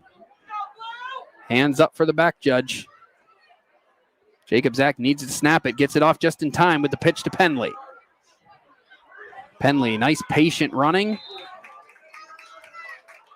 Ends up picking up about 8 before it's all said and done. Somebody's down. Yeah, somebody down on the Eisenhower, for the Eisenhower Knights on that side of the field. We'll hope to see him pop up as they look at him real quick, and we'll step aside for a quick timeout and return with more high school football on the YDL Sports Network. Founded in 1978 and headquartered in Warren, Pennsylvania General Energy has become a leading oil and natural gas producer in the Appalachian Basin. PGE is a proud and growing organization making positive contributions to the region's economy and environment. We are equally proud of our commitment to safety and environmental programs. PGE is a strong, family-oriented company that believes in giving back to the communities in which we live, work, and play. PGE, producing the energy we need, protecting the environment we treasure. Here at the Warren County Chamber of Business and Industry, we like to focus on our community and help our local businesses expand and succeed. Why join WCCBI? Not only do we offer a way for local businesses to grow and prosper, but we also provide business development, community involvement, and member benefits. Becoming a member of WCCBI includes benefits such as networking and ribbon cutting. Become a member or to see additional information, visit WCCBI.org today. Stay out of play. Yeah, back here at Eisenhower High School, Logan Penley was able to walk off under his own power. He's on the medical table here as the Knights face down a 2nd down and 6 from the 37 of Franklin. Jacob Zach gives it to Gelati. And Gelati does his best Penley impression, goes right up the middle and ends up with a 3-yard gain before it's all said and done. So sets up a 3rd and short for Eisenhower as they lead with 3 minutes and 12 seconds left. So nice job of chewing up the first half clock here on this drive. This drive started with about 6.5 minutes left in the second quarter, and they've taken more than half that up and still have a little ways to go here. 3rd down and 3 from the Franklin 34. Yeah, these are good sustained drives. I mean, you're chewing up clock. You got the lead. You know, you can afford to just take your time, run the clock, pick up some 5-10 yards at a time and go from there. Jacob Zach, nice job to cut it upfield. He realized pretty quickly he wasn't going to get to the edge. He's only going to get about a yard, though, and it will be 4th down, but you got to think it's 4-down territory for the Knights at this part of the field. It'll be 4th and a couple. 2:19 counting left in the Verischetti Holdings second quarter. Eisenhower Knights on top 21-7 here on homecoming night, and homecoming festivities are coming up at halftime as part of our Allegheny Grill of Foxburg halftime show. 2 minutes now. Jacob Zach's in the shotgun. Now he cuts it upfield. He's got the 1st down and more. He's still going.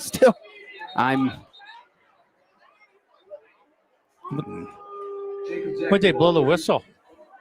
Yeah, I wonder if the play ever even happened. Oh, it happened. Yeah, it was. Well, no, okay. They must have said he was down. Oh, okay. Just Grayson Linkerhoff just either did a dance move or showed me what happened. He dropped down, and when he did, Jacob Zach's knees must have hit the ground. The way they're talking, they may have had an inadvertent whistle. Yeah. Yeah, so it's going to be a 1st down.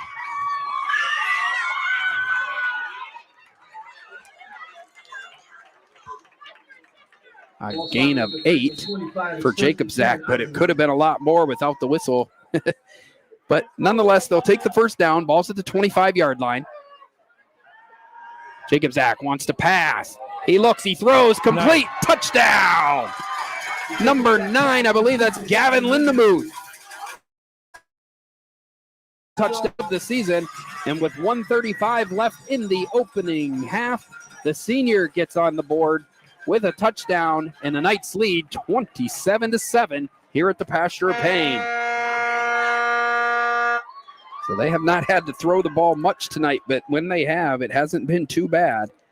And Eisenhower's got its biggest lead of the night with Bryce Wilkins trying to add the extra point to make it 28-7, and he does. So with 1 minute and 35 seconds remaining in the Verischetti Holdings second quarter, the Eisenhower Knights lead the Franklin Knights 28-7. Back in 30 seconds with more high school football on the YDL Sports Network.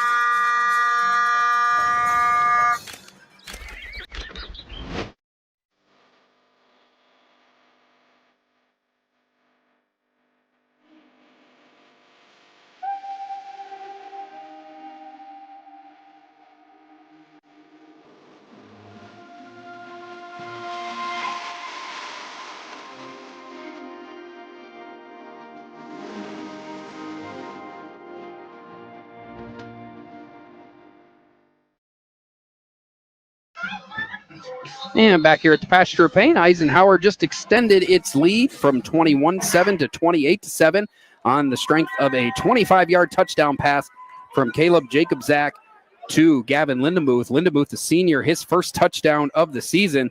Jacobzak, his third touchdown of the night. He's now got a passing, rushing, and defensive touchdown. Well on his way to Icy Ink Player of the Game status as the Knights have built a 21-point lead before half against the visiting Franklin Knights. Bryce Wilkins will kick for Eisenhower from the 40.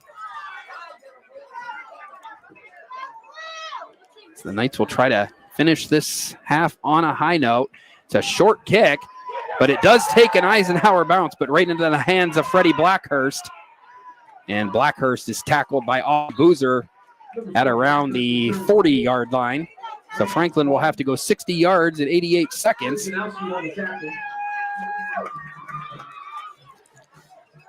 And apologies, that was actually Wyatt Trojanowski who made the tackle for the Knights. You know, going back to the first game of the year when Eisenhower got intercepted in the end zone, that first play they ran back, you know, they faced some adversity there, and, you know, they kind of wilted, you know, and that was it. But here they took a slug in the face on the first offensive play, and they ran for a touchdown. And they've come back well. Doty running around finally gets rid of the ball. Incomplete pass. Eisenhower faithful calling for an intentional grounding call, but so it'll be 2nd down and 10. And yeah, like you said, Lou, it's nice to see. I mean, if you draw up a bad start or what Penley didn't want to see, I can't think of a much worse start than the first 2.5 minutes. You had a potential fumble, a big penalty, a 3-and-out, and then you give up a long touchdown run where the guy's basically untouched, and you're down 7-0. But since then, the Knights 28 straight points. They've taken firm control of the game and are going to try to finish this half on a strong note defensively. Already has Franklin 2nd and 10. And there's another interception for the Eisenhower defense. And was that Jacob Zach again? Yeah. Just come up here at halftime and do his interview after homecoming. We'll get it out of the way early. 2 interceptions, 3 touchdowns. He's senior having a homecoming night to remember here. The only downer on that one is he didn't run it all the way back. But what he does do is has 75 seconds to go 52 yards and maybe add on another score that maybe the Knights weren't expecting before the end of this half. Jacob Zach's in the shotgun. Dropped it. Yeah, quick pass outside, but it was in and out of the hands, and it falls incomplete. 2nd and 10, Eisenhower. 2nd and 10, and you know, when you're in a game where you're in a lopsided score, you're not going to get a lot of passing opportunities. So this is kind of one of those rare cases where it's okay because you got about a minute left in the half, and you've got a long ways to go here. So kind of see what they've got drawn up. You can be a little aggressive and you got it. Yeah, you have to be now. I mean, why not? You got all your timeouts left. Yep, all 3 timeouts. So I mean, try and put another score on the board. Then you get the clock running in the second half. Yep, getting closer to that too. 2 more scores away from that. So Jacob Zach's in the shotgun. Ball's at the 48. He's going to pass again, and it's in out of the hands of Hudson Haight again. Same exact play, same exact result. In and out of the hands of Hudson Haight. And it's 3rd down and 10. Just like that. I don't know if Penley will be. They're 1 score away. It's 35. You got 28, right?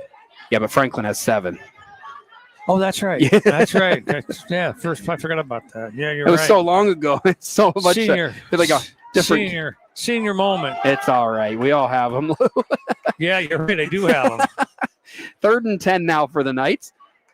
And this time, instead of trying to throw the ball to Haight, they'll try to run with Jacob Zach, but Franklin's up to the challenge. No gain.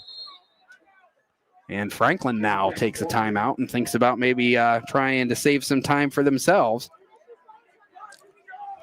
They just intercepted another one. Yeah, and they might have to rely on that because that offensive possession for the Knights really went nowhere. Yeah, Two straight screen passes that went in and out of the hands of Hudson Haight, and then Jacob Zach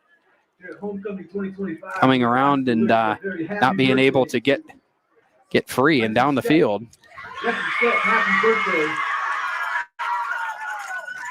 Yeah, that really wasn't a good offensive series there to potentially end the second half on. So 55 seconds remaining in this first half.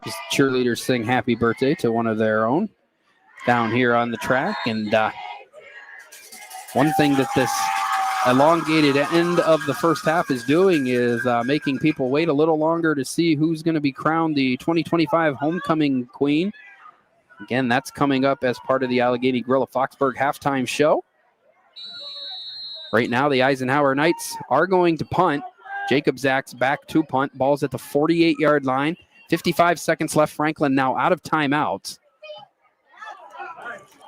Got off a nice kick. Sends Blackhurst. It bounces into the end zone. Almost enough time for the coverage team to get down there. But nonetheless, still going to be a very long way for the Franklin to go 80 yards in just 46 seconds, no timeouts. And short of popping one with Caden Mincer, I haven't seen a lot that suggests that they're going to have a lot of options at that. So, but you never know. The first 2.5 minutes of this football game, I don't think anybody expected either. And still they happened. And Eisenhower's rebounded nicely. And now it's just 46 seconds away from going into the halftime break.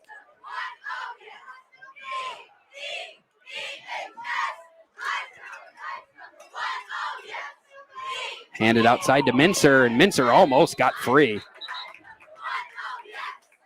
But he only picks up about 5 yards on the play. Number 19, Mr. Layton. Gain of 6 on the play. No. Ball at the Franklin 26.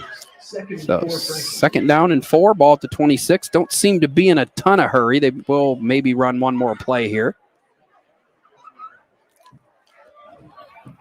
Just 10 seconds left in the Bears-Sketty Holdings second quarter. Potential final play of the half. It's a handoff to Caden Mincer. Mincer still running hard.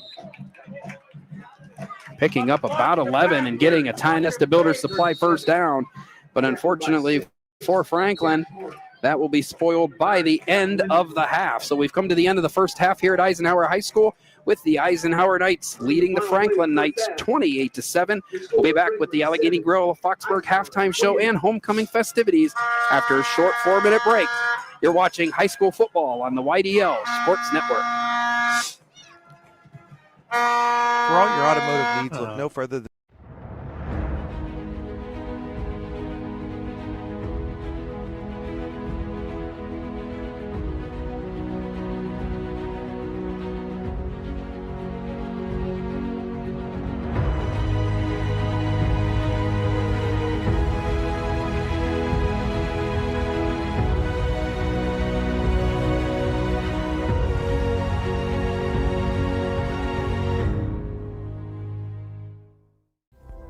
Discover radiant beauty with Healing Beauty by KJ. Our natural, cruelty-free skincare line harnesses the power of nature to nourish and rejuvenate your skin. From hydrating serums to soothing creams, find your perfect routine.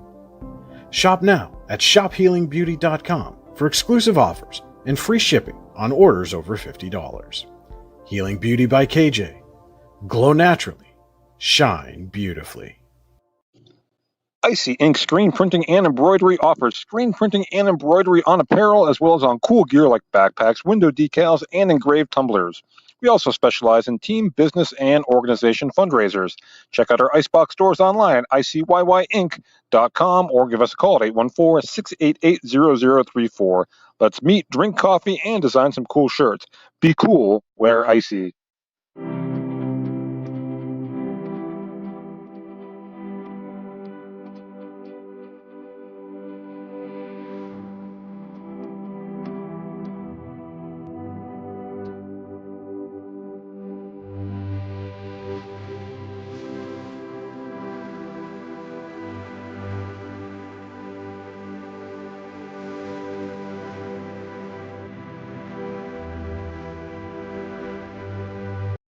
Here in Warren County, Seneca Generation delivers more than electricity.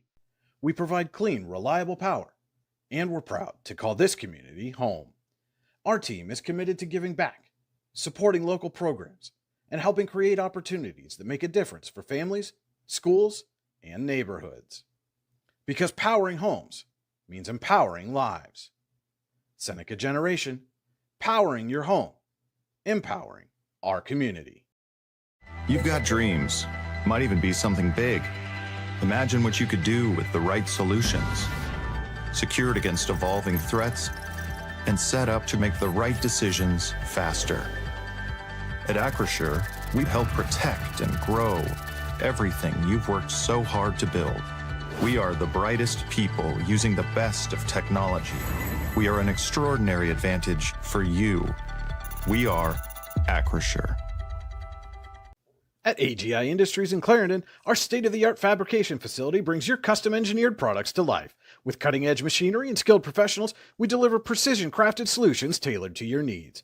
From trench box and storage container rentals to sandblasting, refurbishing, and painting equipment, plus expert metal fabrication, compressor stations, filters, separators, ASME vessels, and pig loaders, AGI Industries is your one-stop shop for quality and innovation.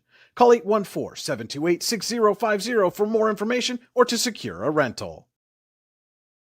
25 Eisenhower Middle And welcome back to Eisenhower High School, where they're getting underway with the 2025 Eisenhower High School homecoming festivities here.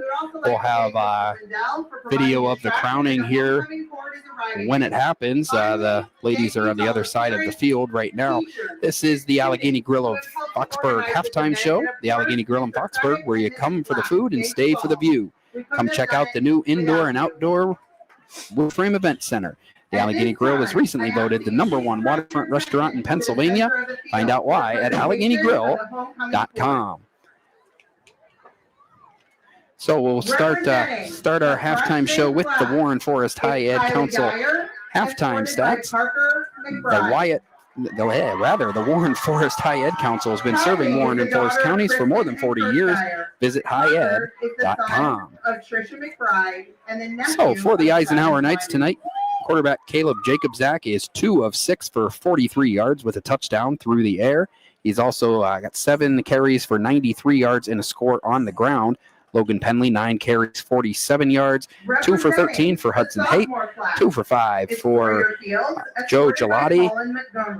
And then receiving, Gavin Lindenmuth, 1 catch, 25 yards and a score. Hudson Haight, 1 catch for 18 yards. Not much offense to speak of on the side of Franklin. Harrison Doty is 2 of 8 for 12 yards with 2 picks, both of those by Caleb Jacobzak. The biggest offensive contributor has been junior running back Caden Mincer, 10 carries, 85 yards, and a touchdown. That 46-yard run on Franklin's first offensive play of the night.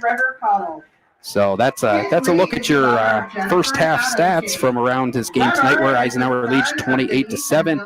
And now we'll throw it over to Lou for the Generational Wealth Management Scoreboard. World-class investment services and internationally recognized insurance products from Northwest Mutual, an industry leader. Find out more at gwm.nm.com. I'll get a couple scores from last night in District 10. Lakeview defeated Cochranton 46-41, and Hickory defeated Grove City 21-14. Tonight in District 9, Central Clarion is shutting out Bradford 56-0 in the second quarter. Clarence City 34, Brockway 14 in the second quarter. Du Bois leads Brookville 28-0 in the second quarter. Cameron County 28-0 over Bucktail in the second quarter. Clearfield leads Somerset 21-0 in the second quarter. Kane over Coudersport 34-0 in the second quarter. Juniata Valley's 13, Kerwinsville 8 in the second quarter. Ridgeway leads Keystone 8-7 at halftime. Punxsutawney and St. Mary's no score at halftime. Red Bank Valley leads Brashear 16-0 in the second quarter. Union AC Valley 35, Smithport nothing in the second quarter. In District 10, Benedictine, Ohio leads Cathedral Prep are tied 13-13 in the second quarter. Maplewood leads Cambridge Springs 12-10 at halftime. Sharon leads Conneaut 13-0 in the second quarter. Corey leads Fairview 14-0 at halftime. Farrell leads Sharpsville 30-0 in the second quarter. General McLean leads Meadville 14-0 in the second quarter. Fort LaBeouf over Harbor Creek 21-17 at halftime. Mercyhurst Prep leads Iroquois 27-0 in the second quarter. Lucas, Ohio and Reynolds were tied 7-7 in the second quarter. Austintown 5th leaves McDowell 13-6 in the second quarter. Greenville 29-0 over Sagertown. Seneca leads Northwestern 21-14. Slippery Rock leads Titusville 8-6 in the second quarter. St. Francis of New York 40, Erie High School 6 in the third quarter. Oil City leads Warren 40-7 in the second quarter. Wilmington 14, Mercer 0 in the second quarter. Tomorrow on October 11th, Saturday in District 9, Otto Weldert is at Port Allegheny. District 9, District 10 crossover Montauk is at Union City tomorrow night at 7 o'clock. And in District 10, Girard plays Northeast at 1 o'clock tomorrow afternoon. All right, so now we'll take a brief pause here. Actually, while they're still introducing some of the homecoming court, we're going to take a look at the Hunter Station Golf Club scoring summary. Score a great round of golf at Hunter Station Golf Club just outside of Tynesta, hunterstation.com. The scoring summary first half, Franklin scored first with a 46-yard run from Caden Mincer with 9:32 remaining in the opening quarter. Connor Ritchie had the extra point, and the Knights of Eisenhower trailed 7-0. Game was tied in the second quarter, or rather later in the first quarter. Logan Penley, a 3-yard touchdown run. Bryce Wilkins extra point with 5:08 left, tied things at 7. Caleb Jacobzak had a 63-yard interception return with 1:21 left in the first quarter. That made it 14-7. Jacobzak had a 67-yard run with 10:48 left in the second quarter to make it 21-7. And Eisenhower's Jacobzak threw to Gavin Lindemuth for a 25-yard touchdown pass with 1:35 left. Wilkins' extra point made it 28-7. Which is where we stand. We're going to go ahead and start focusing now on the high school homecoming ceremony that's going on. I'll take my headset off, and hopefully we'll be able to catch the microphone as we get ready to crown the queen here at Eisenhower High School. Claire is the daughter of Dwayne and Jennifer Steinberg. Claire has played basketball for 10 years and is a 4-year varsity captain. Claire is the Secretary of Student Council, a member of the National Honor Society, Key Club, SAD Club, Field Club, and Captain's Council. In her free time, she enjoys lifting, being outside, and hanging out with her friends and family. Claire will be attending California University of Pennsylvania on an athletic scholarship to play basketball. She will be pursuing an athletic-focused study.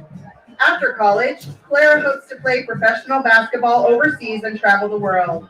She then hopes to get an active job that she loves, buy a house, marry the love of her life, and have D1 babies. Claire's parents say, "We are so proud of you and all you have accomplished. Your hard work and dedication has paid off. Your drive, courage, strength, grace, and positive attitudes give you endless possibilities. Keep working, keep dreaming, keep shining, and never forget how much you are loved." Xavier is the son of Holly and Dan Morey. Xavier is the football team manager, and his best friend is Cash Moore. He always enjoys WWE, singing, and music. His favorite teachers are Mr. Penley, Mrs. Cameron, and Mrs. Linkerhoff. After school, he plans to get a job and have a music album released by 2028, ? He's hoping to have 13 songs on the album, so watch out for that.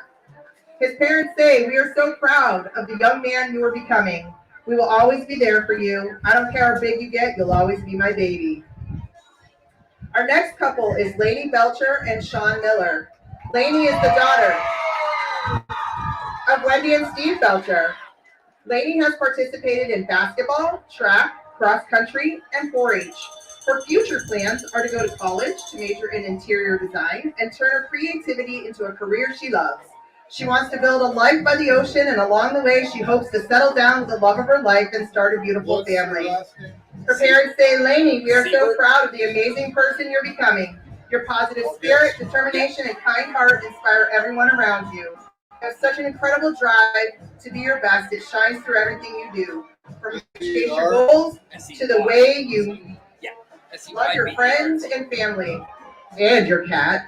Keep believing in yourself and follow your heart. You truly are unstoppable. Love you, Mom, Dad, and Brett. Sean is the son of Brooke Miller and Jimmy Miller. Sean likes to wrestle, ride dirt bikes, hunt, and hang out with family and friends. His future plans are to get a successful job, explore the world, get married, settle down, and have some kids.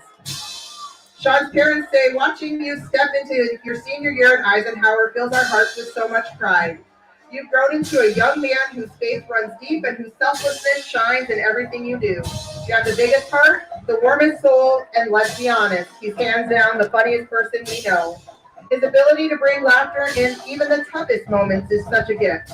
Sean, your faith, humor, and strength will take you far in life. Keep trusting God's plan, leading with integrity, and never losing that spark that makes you you. We all love you. Our next couple is Lainey Font, escorted by Cash Moore. Walking for Cash tonight is Jace Lang. Lainey is the daughter of Jody Nelson and Shay Font. Lainey has participated in basketball for 10 years, volleyball for 6 years, track for 4 years, and cross country for 2 years.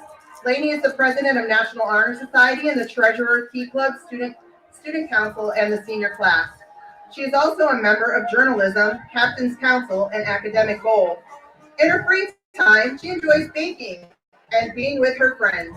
Lainey's future plans are to go to college, get a job for something in science or math, and then she hopes to travel the world, find the love of her life along the way. Eventually, she would like to get married, then settle down somewhere south, have a couple of kids, open her own bakery, and live her best life. Her parents say, as proud parents, we are incredibly honored to stand here tonight in support of our beautiful daughter, Lainey, as she takes her place on the homecoming court. From the time you were a little girl, we've watched you grow into a kind, confident, and compassionate young woman, someone who lights up every room with your smile and fills every heart with warmth. You're not just our daughter, you're a friend to many, a leader in your school, and a young woman who carries herself with grace, humility, and strength. We couldn't possibly be prouder of the person you have become, Lainey. No matter where life takes you, you will always be our shining star. Congratulations, sweetheart. We love you more than words can say. Love, Mom and Dad. Cash is the son of Nicole Moore.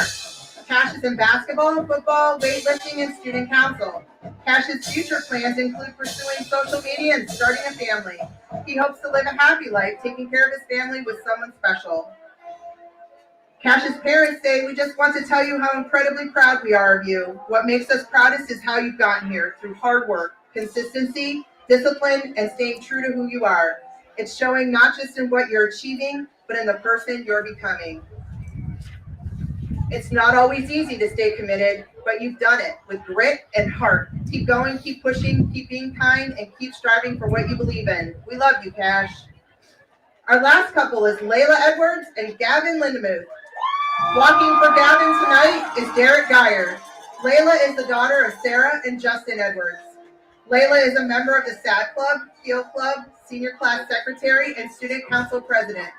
She enjoys helping Miss Walter in the library when she has free time, and she plays volleyball and is a cheerleader. Layla's future plans include graduating high school, going to a college for teaching, earning a degree, and marrying the love of her life. She would like to make lots of money, move to either Arizona or Texas, have a few little Laylas, enjoy her life to the fullest, and grow old with her husband. Layla's parents say, hey, Layla, here you are once again making me so proud. You have brought joy and giggles every day to my life, and so many others. You have danced while wearing tiaras since you were 3, so wearing a crown comes naturally. Best of luck tonight and throughout your senior year. I love you for every twinkle that makes you who you are, your biggest cheerleader, Mom. Gavin is the son of Jamie and Jay Lindemuth. Gavin participated in football from 3rd grade to his senior year and basketball from 2nd grade to his senior year. His future plans include attending a 4-year college for communications and criminal justice, eventually pursuing a career as a state trooper. After school, he wants to settle down, make lots of money, and marry his high school sweetheart. He would like to move to Arizona or somewhere warm, have a couple of little Gavins running around, and grow old with a person who makes him the happiest. Gavin's parents say, congrats to you. Being on the homecoming court is truly a great honor, but we are even more proud of the young man you've become. Your kindness, humor, leadership, and dedication are what truly makes you special. And from our little blonde-haired, blue-eyed boy taking his first steps to now your last high school homecoming, our hearts are truly overflowing. Enjoy every second of this special moment. We love you to the moon and back, Dad.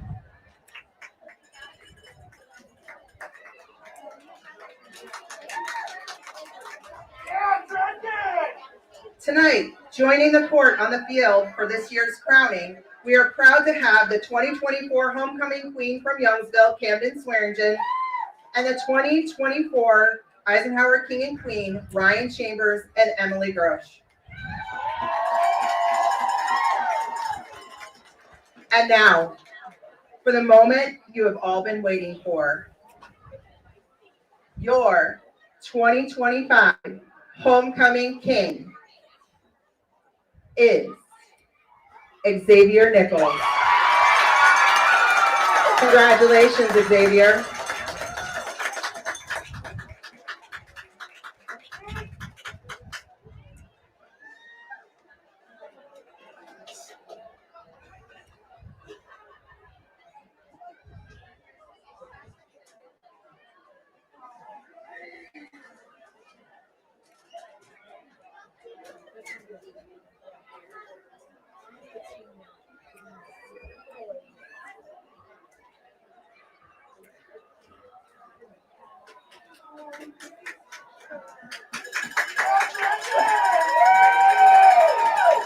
And your 2025 homecoming. Oh no. You're all right. I didn't do it. You're all right. Where'd it go? It's not, there it is. Okay. And your 2025 homecoming queen is Clara Steinberg. Congratulations, Clara, and to all of our homecoming court members.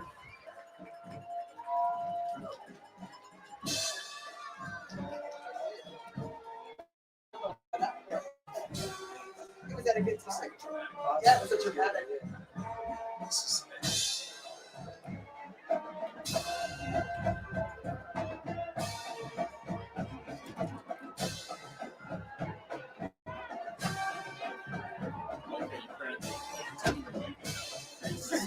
No, it really did. Do we know what we're going for basketball yet? Not yet. Not much. Probably doing the home games. Go up here? Yeah. Girls and boys? I think so, yeah. Did you do the girls, the Warren volleyball team the other night? No, Brian. Oh, Tim did. Oh yeah, like when I started shooting Edinburgh, and we took grad classes from Edinburgh at Central Office State grounds, and we would do this. So that's what I was special. Yeah, that's my favorite unit. Hey, football just the same way. Get these poor girls out in the field, let them get some clothes. Golfing at one of the prettiest golf courses around is what you get when you play around at Hunter Station Golf Club just outside of Tonesta. Located in the Golfing at one of the prettiest golf courses around is what you get when you play around at Hunter Station Golf Club just outside of Tonesta. Located in the Allegheny Mountains with a spectacular view of the Allegheny River, Hunter Station offers something for everyone. The rolling hills of the front nine, coupled with a back nine situated along the banks of the Allegheny River, create some of the best views in all of northwestern PA. And when you're done with your round, enjoy a delicious meal or a cold drink in our restaurant and bar. Looking for a place to stay? Hunter Station has you covered there too with play and stay packages. Find out more at hunterstation.com. Need plumbing, heating, or air conditioning services in Western PA? Then call Luton's Plumbing, Heating, and Air Conditioning in Clarion today at 814-226-8695. At Luton's Plumbing, Heating, and Air Conditioning, we believe that a service-oriented business like ours should give you quality care and a quick response time. That's why we stand on our promise, offering you reliable 24-hour service that gets your job done right when you need it. We can also be found on the web at lutonsplumbing.com. Again, that number is 814-226-8695. Craft beer, craft food, craft service. You get it all and more at Station 101 in DuBois. Whether it's a relaxing evening with friends at cozy family dinner or that special night out with someone unforgettable, Station 101 is the place where memories are made. Dive into a new American culinary journey where every bite is made with premium, farm-fresh ingredients. Quench your thirst with our impressive craft beer lineup, 12 brews on tap, over 120 bottles to explore. From the first sip to the last bite, Station 101 delivers an experience that's anything but ordinary. Station 101 in DuBois, PA, crafted for you. Have a fender bender? We can mender at Park Avenue Motor Car. Bring your vehicle to Ron and the crew at Park Avenue Motor Car, 7 South Carver Street in Warren, or call 814-726-9728. Park Avenue Motor Car, proudly serving Warren County for 30 years. Wise Eyes of DuBois and St. Mary's are premier eye care facilities here in our Tri-County area. Their offices and eye care team are dedicated to providing excellence in patient care, eye education, and optical services. Dr. Greg Lineski is a leader in clinical eye care involving eye and vision disorders. Dr. Lineski takes the time to explain the results of your eye exam, describes your options, and listens to your eye care needs, because maintaining good eye health is an ongoing partnership at Wise Eyes of DuBois and St. Mary's. Are you transporting steel or other unique products? Then you need to check out Oil Country Crates. Oil Country Crates supplies certified wood crates or pallets for shipping steel and other products. Oil Country Crates can ship crates throughout the United States and overseas as well, thanks to their ISPM 15 inspection stamp. Oil Country Crates is dedicated to providing prompt and reliable services to all of its customers while abiding to all shipping regulations. Find out more at oilcountrycrates.com. Oil Country Crates, your products, our protection. And welcome back here to Eisenhower High School, where the Eisenhower Knights lead the Franklin Knights 28-7 at halftime of tonight's homecoming game. Congratulations to Eisenhower Homecoming Queen 2025, Miss Clara Steinberg, and Xavier Nichols, the 2025 Homecoming King. And now turn to the second half of this football game as the teams are finishing up with their warm-ups, and we'll get back underway with the Acrisure third quarter. Acrisure, with a location in DuBois, is the official insurance provider of your daily local and the YDL Sports Network. Find out more at acrisure.com/Mid-Atlantic. While we have a minute, we'll remind you that today's game is being brought to you in part by the Lander Hope Clinic. Medical care for your whole family. Call 814-593-0011 or visit landerhopeclinic.com to request an appointment. 036. So Lou didn't have as much time to talk about some second half adjustments as we normally do with tonight's homecoming festivities, but for the Knights, I think you just want to repeat of the first half and get out of here with your sixth win, maybe avoid the first 2.5 minutes of the game. But other than that, Eisenhower's been looking pretty good tonight and look well on their way to getting back in the win column this week.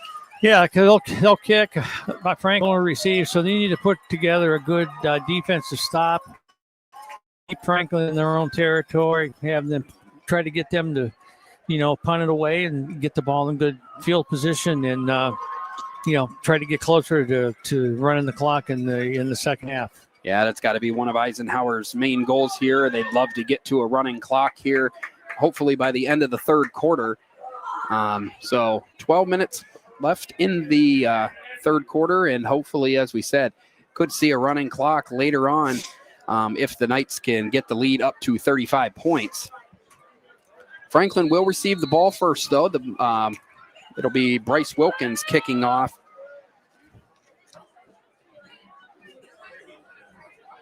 From his own 40, here's the kick.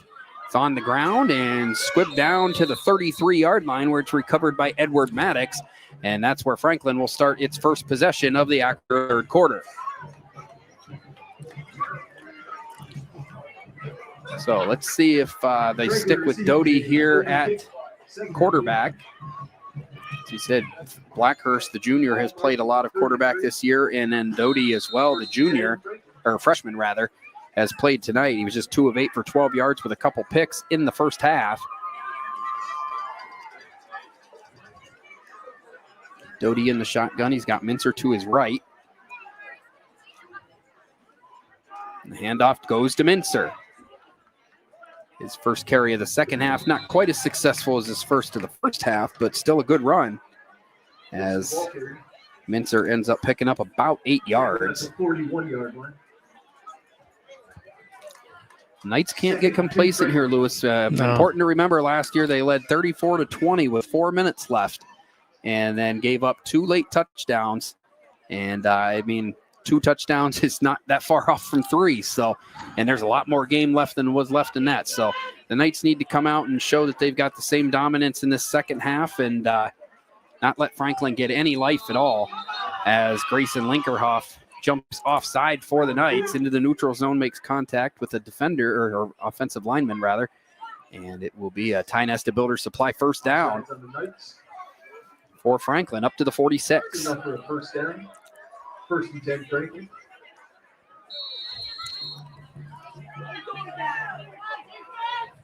So first down for Franklin. Ball's at the 46. Doty hands to Mincer again, and Mincer drags a few defenders up near midfield, a gain of 4. Gowski and Penley in on the tackle. Mincer creeps closer to the 100-yard mark for the night. 12 carries, 97 yards now, and of course that long touchdown he had.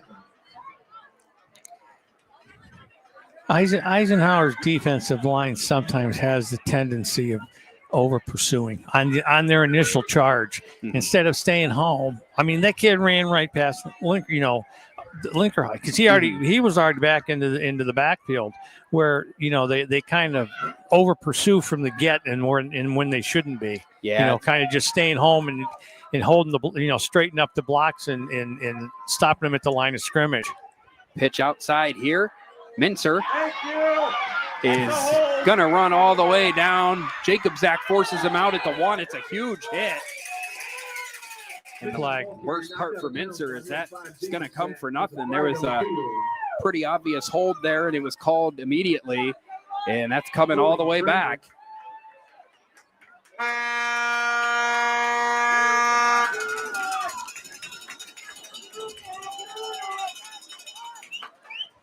Flag appears to have been called on number 50, Devin Vodo Pelletier. Number 50, and it erases what would have been almost a sure touchdown for the Knights. They were down to the 1-yard line, and instead, not only are they going to lose the yardage that they gained on the first down play, they're going to be further behind the sticks. It's going to be 2nd down and 17. After the 10-yard penalty, ball spotted at the 39-yard line. 2nd and 17, Franklin. So 2nd and 17 for Franklin. Early on here in the Acrisure third quarter, the Knights of Eisenhower, I keep saying the Knights, just have it. 28-7 lead here. Doty's in the shotgun, and again, Linkerhoff this time was joined, and now we got another flag, and I believe that's going to be on Linkerhoff. So that's probably going to be 20 yards right there, and that's going to be a first down. So not only the 5-yarder. Offsides, and then, I believe, and then we've got an unsportsmanlike foul on Grayson Linkerhoff, who will come off the field. Unsportsmanlike conduct on Eisenhower. And so now that's 2nd down and 17, a rather small mistake that would have made it 2nd and 12. Instead, gives Franklin a first down in Eisenhower territory. That's the stuff that drives coaches nuts, Lou. I mean, it's bad enough to give the penalty, but it's just undisciplined stuff and completely self-inflicted.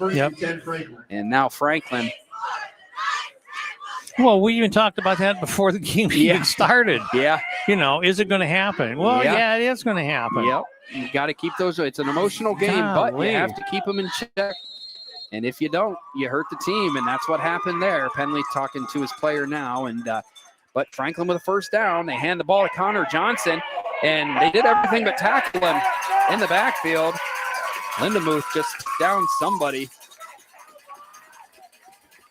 Franklin ball carrier stacked up in the line by Sikowski and Gunn. It's a no gain for Connor Johnson, but took about 4 chances to tackle him there. It looked like they just tried to knock him down instead of tackle him, and Johnson stayed alive a little longer than he probably should have, and Now it's nonetheless 2nd down and 10 for Eisenhower, or for Franklin rather, at the Eisenhower 41.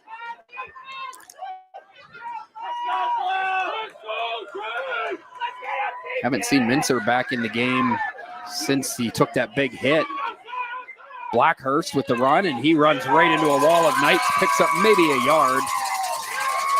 2nd carry of the night for Blackhurst. As I was saying prior, Mincer, I haven't seen him on the field since he took a wallop on that play down by the goal line where Jacob Zach hit him, and that was called back, of course, by a penalty. So he took the hit, didn't even really need to, but for Franklin's offense to function at any kind of efficiency, they need to get Mincer back in the game. 8 minutes and 42 seconds remaining in the Acrisure 3rd quarter.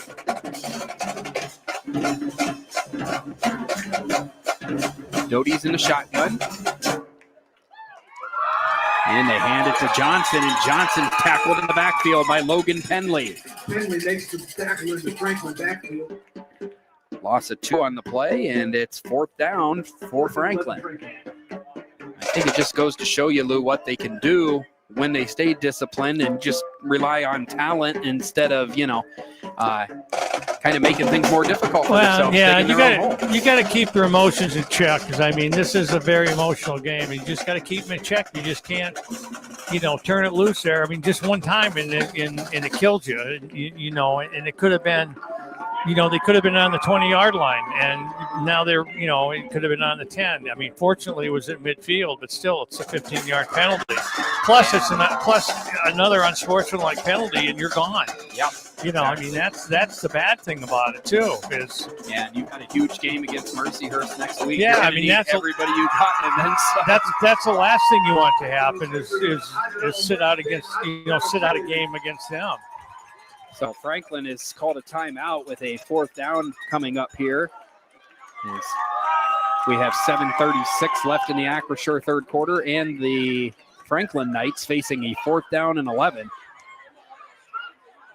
But kind of a weird first possession. Some penalties going one way, then going the other, and we've taken 4.5 minutes off the clock, but they really haven't gone very far. No, it's gone from about the 35 to the 40, so about 20 yards. So, yeah, it's been a unique possession. Has she had to move the camera yet this half? Not very much. I think that the only reason that she's had to is because we're trying to get the drum performance going on down here on the sidelines with the cheerleaders. Yeah, that was. I like that. Yeah, it gets everybody involved. It's nice to see. These kids got some talent up here. Absolutely. Yep. They'll like it. Knights giving them a lot to cheer for tonight so far, leading 28-7 and trying to get off the field. 4th down. Doty rolls to the right. He's got nowhere to go. Finally just has to throw it up and does, and Logan Penley comes down with the interception. And Logan Penley has his first pick of the season, and that's the 3rd Eisenhower interception. And the Knights will take over with 7:23 left in the 3rd quarter. First offensive possession of the second half coming up for Eisenhower. So they force now 3 turnovers of the freshman quarterback. Ball at the 48-yard line. 7 minutes, 23 seconds left, 3rd quarter. First offensive play of the second half for the Knights. Jacob Zach's under center. He pitches to Penley. Penley, who just had the interception, trying to do some damage on the run. Doesn't get a lot, maybe 2 yards.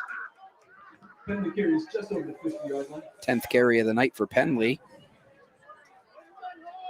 Kind of a pedestrian 49 yards, but does have a touchdown. Does have an interception, so another big game for that senior as well. Probably a little outshone by Jacob Zach so far, just in flash. 2 picks and 3 touchdowns on the night for the Eisenhower quarterback. He'll be selling the shirt on eBay. Yeah, for sure. Penley gets another carry, and he's going to be just short of the first down. He got it. He He might have got it. Yep. Yeah, based on this near side judge, he does call it a first down. So nice run for Penley. He's got 8 yards, and he's got a Tie Nesta Builder Supply first down for the Knights.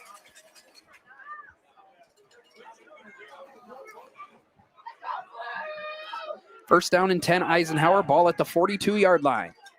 Jacob Zach's under center, and the pitch goes to Logan Penley, who becomes the workhorse on this drive. Penley chewing up yardage, and maybe most importantly for the Knights, chewing up clock as he picks up 5.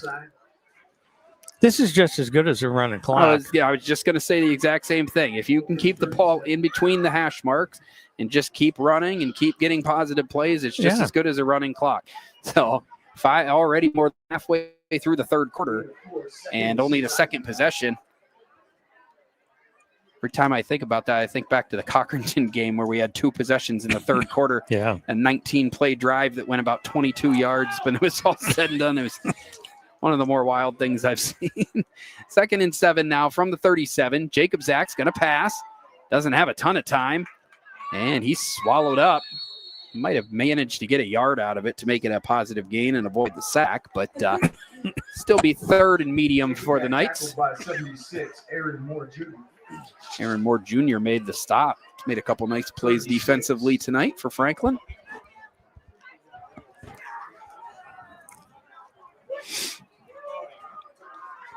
Franklin entering the game on a 9-game losing streak, trying to avoid going to 10. Their last win was a year ago against these same Eisenhower Knights, but these are not the same Eisenhower Knights, and they're showing it tonight. Gelati gets the handoff. And extra effort there is going to get a Tie Nesta Builder Supply first down. Joe Gelati's 3rd carry of the night was contacted before the stick, but kept going and ends up at the 31-yard line, where the Knights have another fresh set of downs. And as we said, clock continuing to run here.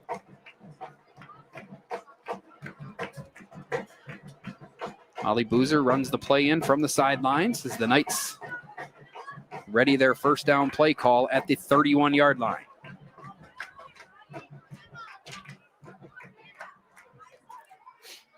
Jacob Zach under center. Kept it that time. Going to try and take it himself, and he's going to. Touchdown number 4 on the night. And Jacob Zach probably lucky he didn't get called for a punting penalty there. Jaden Wilmoth tried to tackle him in the end zone and kind of bounced off him. 31 yards for Caleb Jacob Zach, who, like I said earlier, I think has a date in the press box after this game. During our Icy Inc. post-game show. Hate to spoil that kind of thing, but I mean, if you've watched any of this game, it should be fairly obvious by now. Wilkins extra point, dead center, and the Eisenhower Knights have pushed the lead to 28 with 4 minutes and 8 seconds left in the Aquasure third quarter. It's the Eisenhower Knights 35 and the Franklin Knights 7. You're watching high school football on the YDL Sports Network. This is Chris Rossetti from the YDL Sports Network, and I want to take a moment to tell you about my friend Paul Burdick. Paul is the Dean of District 9 Photography, and he is here to serve your needs with action photos, team photos, and so much more. Paul has shot everything from Little League through the pros and is a regular at PIAA championship events and Penn State football. Find out more or buy a photo at pburdick.smugmug.com. Are you looking for an upcoming, young, energetic photographer to shoot your team or individual athlete? Then contact Anima TV today at 814-594-5783. Anna's work has been used in many publications over the last few years, including right here on the YDL Sports Network. Find out more at animatvphotography.com. And back here at Eisenhower High School, where the Eisenhower Knights lead the Franklin Knights 35-7 on homecoming night at the Pasture of Pain. If you're just joining us, Steiner and Xavier Nichols were named the 2025 Homecoming King and Queen here at Eisenhower High School during halftime. Alan Siebert and Lou Vizza here on the call with you as the Knights appear on their way to a 6-2 record as they have a dominant lead over the Franklin Knights. This ball almost the exact same spot and location as the first kick of the second half. Maddox goes down at the 34-yard line, and that's where the Knights of Franklin will start their second drive of the second half. The Knights have given freshman quarterback Harrison Doty fits all night. Yeah. He's actually completed more passes to Eisenhower players now than Franklin. He's got 2 completions and 3 interceptions, 2 by Caleb Jacobzak, and another by Logan Penley on the last drive. Franklin will stick with them, though. They give the ball to Connor Johnson. And Johnson picks up maybe a yard. Linderhoff, Colson, and Lindy both wrap up the ball carrier. And just judging by the looks of things over the last few drives, I don't want to say it, jinx it, but it might be the end of the night for Caden Mincer. Haven't seen him on the field. He's obviously the most talented member of the Franklin offense, but he's been banged up at times tonight and hasn't been on for the last several plays. I wonder if that's him sitting on the bench way over on the left. Yeah, very well could be. So 3:25 left. Doty in the shotgun. He throws it outside. It's caught. That's a big boy with that catch. Number 89, Martin. Number 89, Anthony Martin Makes the reception his second, yeah. Yeah, he's a big old tight end. He's a big target right there. Second grab of the night for Anthony Martin. He's got 2 catches for 7 yards. 3 minutes left in the Acrisure third quarter, and a 3rd down and 5 upcoming for the, almost said the Knights again. Got to stop doing that. It's not a lot of these same mascot games, so probably a good thing for me. 3rd down and 5 for Franklin. Well, you bet your daughter $100 that the Knights would win. Yeah, she fell for it, so I expect to check her money order in now, but probably with the rent check. Always late. Gain of 1 on the play. That was Blackhurst's 3rd carry of the night. 4th down, trying to 4th and 4. If they go ahead and just punt it away, they still remain in their own territory here.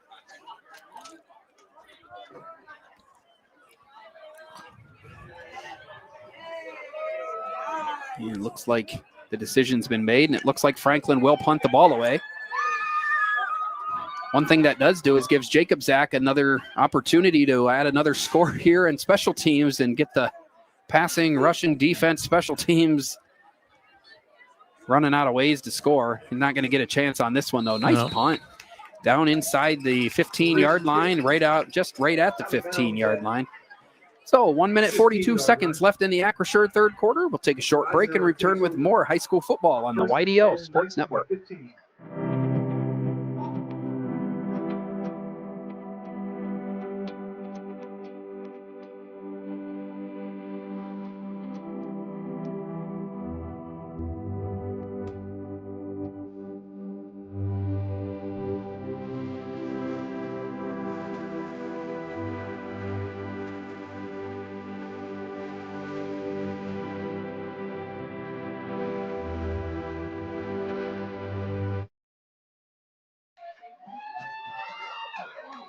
Back here at Eisenhower High School, and nice run from Logan Penley. I think he actually got tackled by his own guy. Ben Lindbergh was thrown off a block that he was trying to throw for his teammate and got thrown right into the legs of Logan Penley. And the Ike senior went down after a pickup of 11. Still a first down, a Ty Nesta Builder Supply first down for the Knights as they work trying to get themselves down into scoring range where they may be able to put this game into a running clock for the final quarter. 35-7 here tonight. Jacobzak thinking about passing. Rolls outside. Has all day to throw. And now just slings it out of bounds. Throws it over to, here is assistant coach Chris Sanders.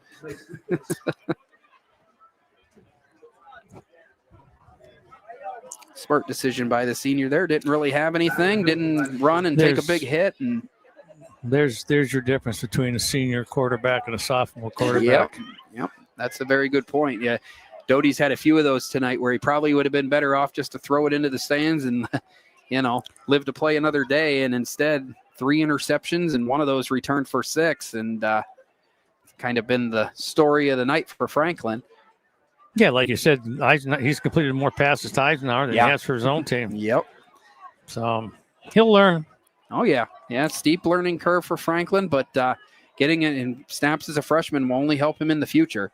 Jacob Zach again to throw a screen. Yep. Nice job there. I'm not sure who that was for Franklin, but the one person stayed home. And it's Caden Mincer, who apparently is okay to play defense. Great job. He just chose to stay home, and that was about the only thing keeping that from being a pretty big play.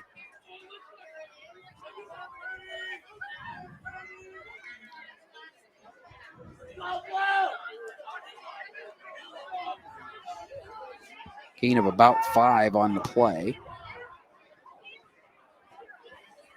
Final seconds of the Acrisure third quarter. And the Knights are going to be stopped short, and it's probably going to be a 4th down. Let the clock run out. And Jacob Zach picked up 2 or 3 yards, and that will take us to the end of the Acrisure third quarter. With the score, the Eisenhower Knights 35, the Franklin Knights 7. We'll return with one more quarter of high school football on the YDL Sports Network. Eisenhower 35. Whether retirement is just around the corner or years away, John Bongiovanni, Lucas Slazak, and Adam Jack of Generational Wealth Management in Erie and Bradford are here for you. John, a Forbes-recognized best-in-state wealth advisor, Lucas and Adam provide customized investment advisory solutions and retirement planning services. Generational Wealth Management offers world-class investment services and internationally recognized insurance products from Northwestern Mutual, an industry leader. The Generational Wealth Management team provides a high level of expertise and service to their professional and business clients. Contact the Erie office at 814-651-0838 or the Bradford office at 814-368-4065 or check them out online at gwm.nm.com. Excellence, teamwork, responsibility. Those are the foundations on which Phoenix Sintered Metals in Brockway is built. Phoenix is a Verischetti family-owned powder metal manufacturer committed to being an industry leader through excellence, innovation, and continuous improvement. Phoenix emphasizes employee teamwork as well as responsibility to the community. Like any team striving to be the best it can be, it knows that hard work and perseverance pay off. Welcome back to Eisenhower High School, where the Eisenhower Knights will run a fake punt. Penley pitches to Jacob Zach, and Jacob Zach gonna have a first down. Penley pitches to Jacob Zach. Penley knew he was in trouble, got rid of it to Jake Zach, and Jacob Zach's got a gain of about, call it 19 yards. It's a nice play. And you can see the motivation there, I'm guessing, is to get the clock running and shorten this game by trying to add one more score here. Well, by keeping the ball, you are keeping the clock running. Exactly, yep. One way or the other, yep. Right. So 1st down and 10 after the nice fake punt. Penley pitched to Jacob Zach. And now a pitch to Penley, a little more conventional this time. Trying to get outside. Nice stiff arm. But Jaden Wilmoth stayed with it. And Penley ended up losing 3 yards on the play.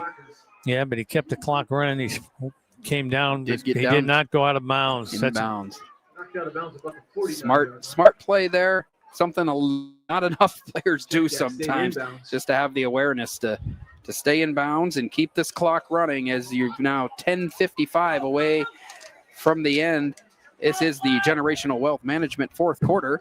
John Bongiovanni, Lucas Slazak, and Adam Jack of Generational Wealth Management in Erie and Bradford are here for your investment needs. They offer world-class investment services and internationally recognized insurance products from Northwest Mutual, an industry leader. Find out more at gwn.nm.com. Jacob Zach has to get rid of it, and he overthrows his intended target. That was intended for Ollie Boozer. Jacob Zach's pass intended for Ollie Boozer falls incomplete. Well thrown pass considering how under pressure he was. But nonetheless, it will be 3rd down and 13 just across the midfield stripe.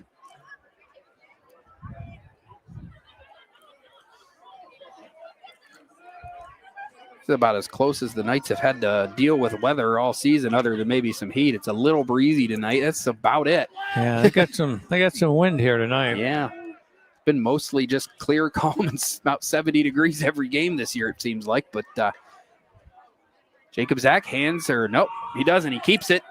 Fakes to Hudson Haight, gets outside, still going. And I don't know if they grease him up in Frisco at halftime or what, but And Linkerhoff standing over player trying to help him up, but it looks like he might be injured. 16, you're making a 14-yard gain on the run by Jacob Zach. But the concern right now is for the injured Franklin player. They'll tend to him, and we'll take a short timeout. You're watching high school football on the YDL Sports Network. Craft beer, craft food, craft service. You get it all and more at Station 101 in DuBois. Whether it's a relaxing evening with friends at Cozy Family Dinner or that special night out with someone unforgettable, Station 101 is the place where memories are made. Dive into a new American culinary journey where every bite is made with premium, farm-fresh ingredients. Quench your thirst with our impressive craft beer lineup, 12 brews on tap, over 120 bottles to explore. From the first sip to the last bite, Station 101 delivers an experience that's anything but ordinary. Station 101 in DuBois, PA, crafted for you. And welcome back to Eisenhower High School, where we've just had a brief timeout for an injured Franklin player. The injured player was their lineman number 75, Caden Kaselka. He did get up and leave under his own power, so that's good news. As we continue on with the fourth quarter, Eisenhower on top, 35-7, 10 minutes and 20 seconds, and the clock winding here. Knights one score and an extra point away from putting this into a running clock for the remainder of the way. Jacob Zach under center, just had the nice run, got up to the 35. They pitch to Penley. Penley looks for daylight. Got a nice gain. Close to another first down, but just short it looks like. Penley carries to 25. It will be 2nd and 1 at the 25-yard line.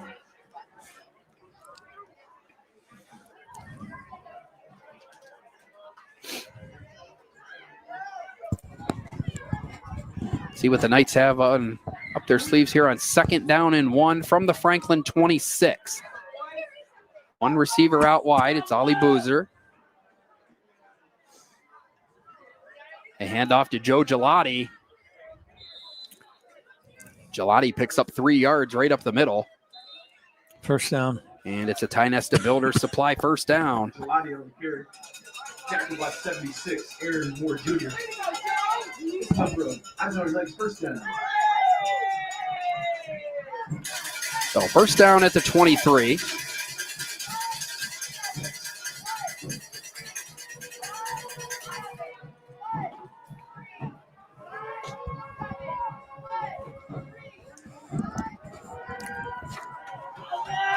So 1st and 10 at the 22. Jacob Zach's in the shotgun this time. Gonna sling it out to Gelati. Gelati's got a running start. Almost ran out of his own shoes. Goes out of bounds. Picked up about 7. And if you don't know that Joe Gelati is pretty good at track, all you got to do is watch him run when he gets the ball in open space. And that time, just almost a little too fast for his own self. Yeah, his legs are going a mile a minute.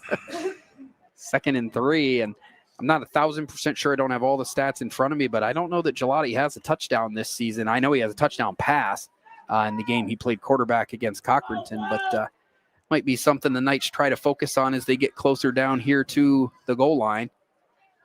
This one goes to Penley. He's had plenty of touchdowns this season, and he's about to add another 15-yard touchdown run. Logan Penley into the end zone with his 2nd score.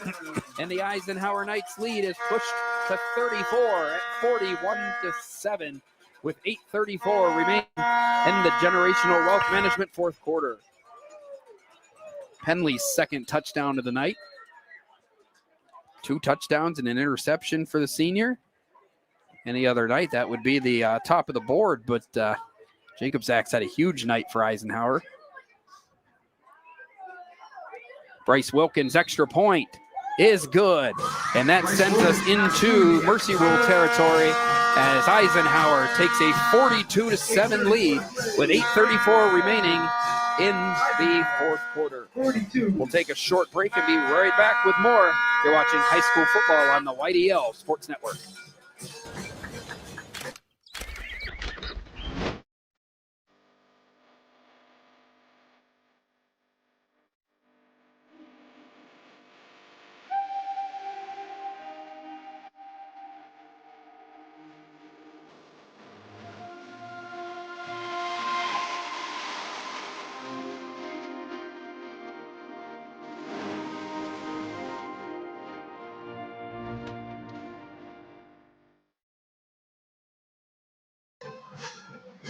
And welcome back to Eisenhower High School, where the Eisenhower Knights have just taken a 42-7 lead.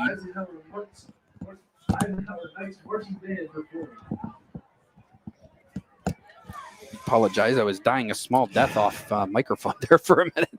I'm back now. Franklin with the kickoff, or receives the kickoff, and a nice tackle from behind right around the 35-yard line. And that's where Franklin will start, and we should have a running clock the rest of the game here, as the Knights have pushed the lead to 35 points, 42-7. First and 10, Franklin. 6 yards. Eisenhower cheerleaders getting a workout tonight.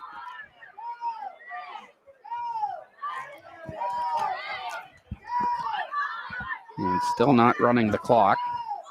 Not on this possession. Not on this possession.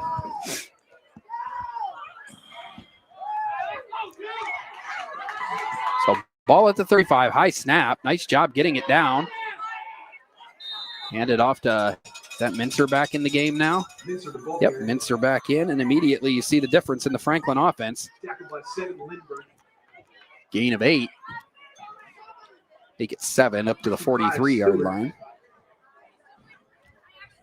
We approach the 8-minute mark of the fourth quarter here. Eisenhower Knights lead the Franklin Knights 42-7.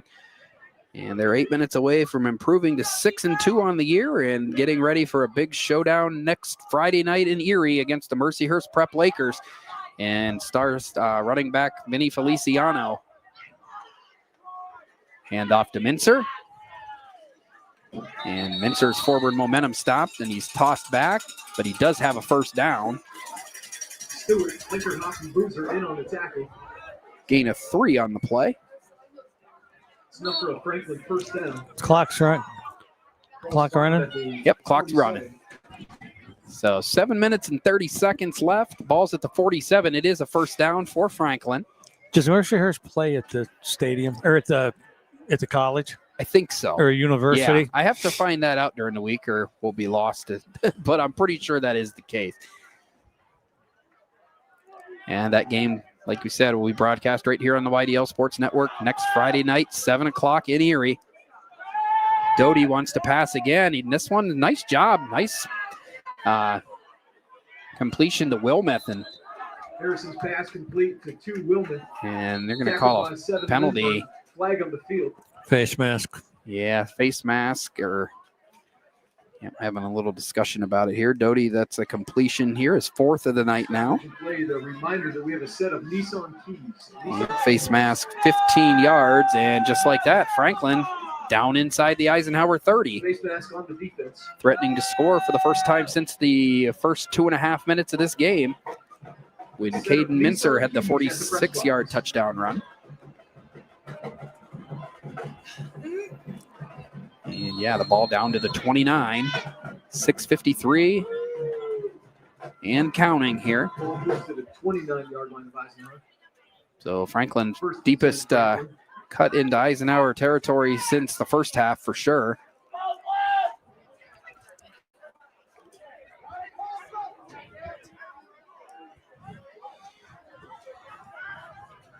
Ball at the 29, 6.5 minutes left. Doty in the shotgun with Mincer behind him. You got big tight end Martin in motion. Hands it to Mincer, and Mincer's got a hole. Mincer runs strong. Picking up another Tie Nesta Builder Supply first down, picking up 11. And getting into the red zone. First trip for Franklin into the red zone tonight. The first time they scored, they did so from near midfield, so. Final half quarter, though, Eisenhower, comfortable lead well on their way to 6-2. And is Mincer senior? Mincer is a junior, I believe. Yeah, he's a good runner. Puts his head down and runs through people. Doesn't blow you away with size, but definitely runs bigger than he is. Not a lot of luck that time, but of course ran into Ollie Boozer, and Penley was there as well. Maybe a yard for Mincer. It's his 16th carry of the night, and that even despite missing larger portions of the game, as he's had a few times he's gotten up a little bit slow. And we have another unsportsmanlike conduct on the Eisenhower Knights. Unsportsmanlike. I think that one was on Logan Penley, though I could be wrong, so maybe I shouldn't. Not sure what happened. We'll probably figure it out by who comes out of the game here. Well, Gavin Lindenmuth's coming out. I'm not sure if that's an indication or not, but yeah, that's just another lapse in judgment, and it moves the Franklin Knights down in. Might not hurt you today, but it is potentially something that can hurt you in a game going forward. They're only going to get bigger from here. Mincer still pushing, gets down to about the 5. Mincer carries to the 5. Gain of 4 on the play. By Lindbergh and Moore. We're inside the 5-minute mark now. But Franklin threatening to score first and last tonight, perhaps. Luckily for Eisenhower, all 42 points in the middle belong to them.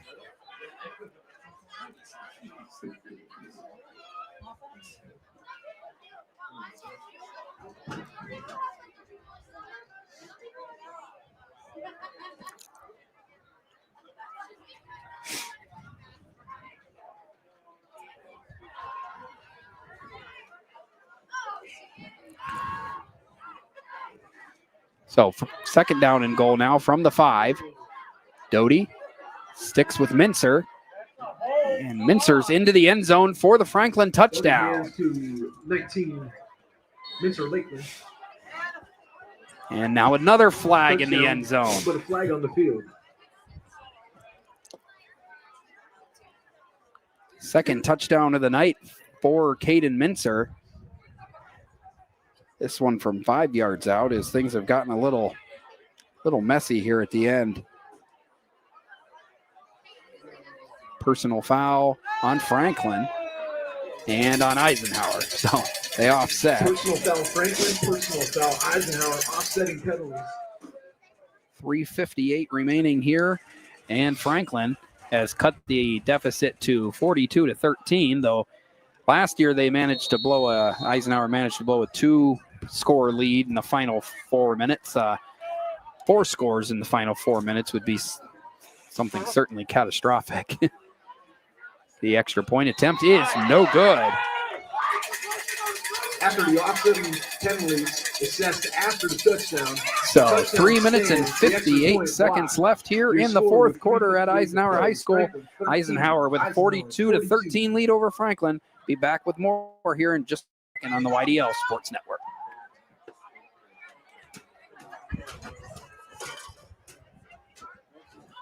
At AGI Industries in Clarendon, our state-of-the-art fabrication facility brings your custom-engineered products to life. With cutting-edge machinery and skilled professionals, we deliver precision-crafted solutions tailored to your needs.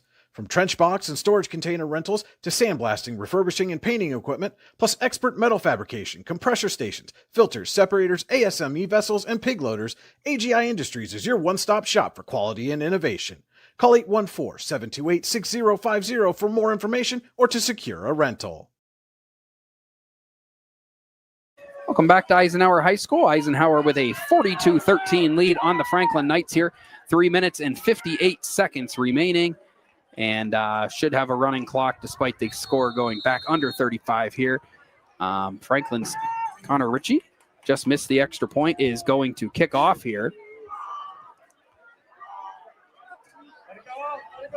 And that will roll out of bounds.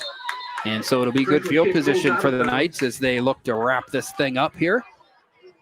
Throw your beanbag right, not your penalty flag.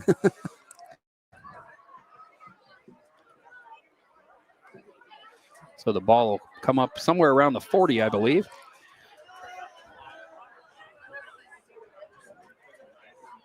Oh, he didn't touch it, did he? Did the kid? No, he might not have touched it. So well, if he didn't touch it, then it is a flag. Okay, no. Okay, yeah, I don't think he touched it. So they're getting all that straight.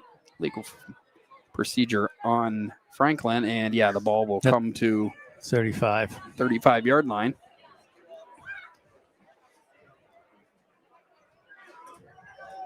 And Eisenhower will go to work on trying to finish off these final 4 minutes that remain before they improve to 6-2 on the 2025 season.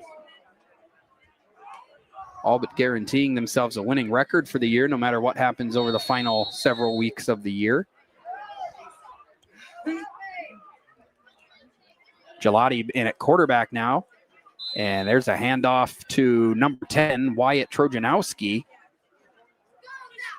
Wyatt Trojanowski, the ball carrier. Tackled by 76, Aaron Moore Jr. No gain for Trojanowski on the play. And it will be 2nd down and 10 now. 2nd and 10, nice.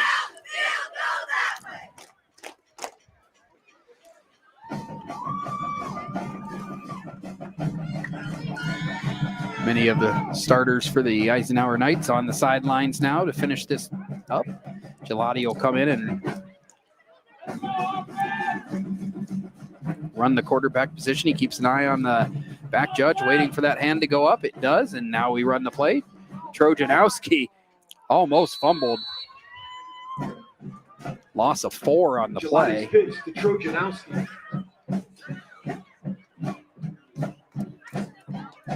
Now less than 3 minutes remaining.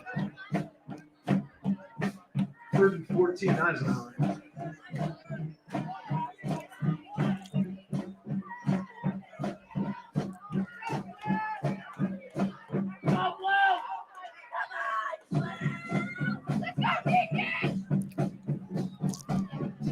So 3rd down and 13. Clock still running. Eisenhower just working on running things out and getting out of here with their 6th win of the year. Gelati right up the middle, kept it himself. Nice gain on the play, but not going to be enough. He picks up about 6. And it'll be 4th down, and Eisenhower will send Jacob Zach out to punt, as that will take us under 2 minutes, and then Franklin's possession will likely end the night.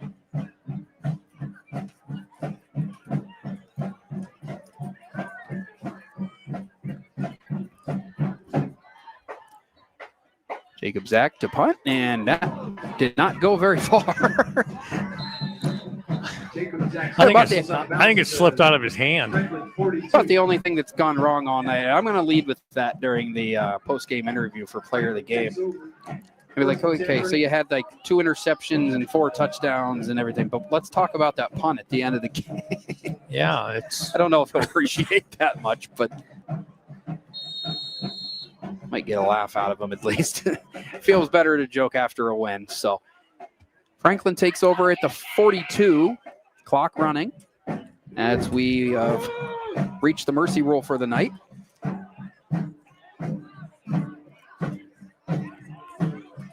Just a couple plays remaining here. Doty's in the shotgun. He throws to Mincer, and Mincer kind of had to pause to go up and catch it, and in doing so was tackled quickly for a loss of maybe 3 yards. And now we've got an injured player for Franklin here as we've hit the 109 of the 4th quarter. We'll throw in one more quick break here and come back to finish things off. You're watching high school football on the YDL Sports Network.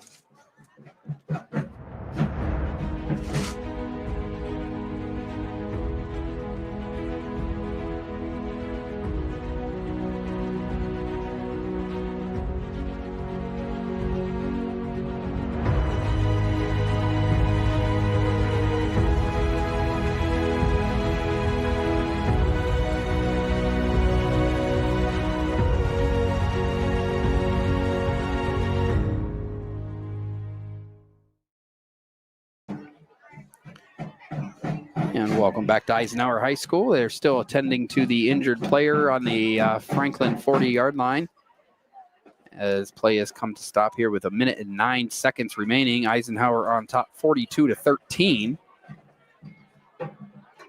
And working just seconds away now from their 6th win of the year.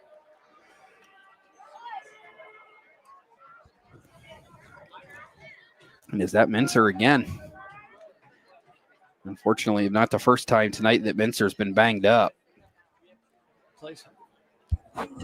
He plays hard. Yeah, he does play hard, and it's shown a few times in ending up on the turf, and this time it's been a hard one to get up from. He has moved up to at least upright and not quite on his feet yet, but they're working with him, and wish all the best to him, and hopefully both teams can take the next minute and 9 seconds and get out of here healthy and move on with their seasons. Eisenhower, of course, their biggest game comes next week at Mercyhurst Prep, and really only a disappointing few errors against Seneca away from entering that game on a 7-game winning streak, really.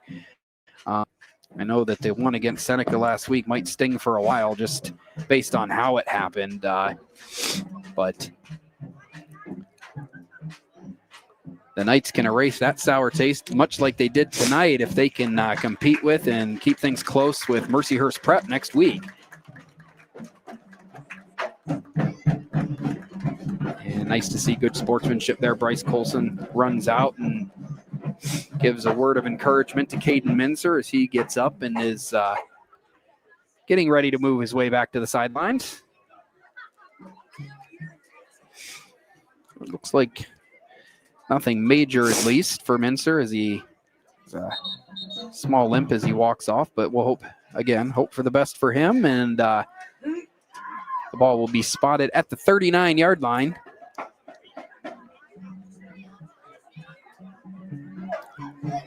Second and 13, Franklin. And the clock will wind, and just a snap or two, probably 2 snaps away from finishing this game off.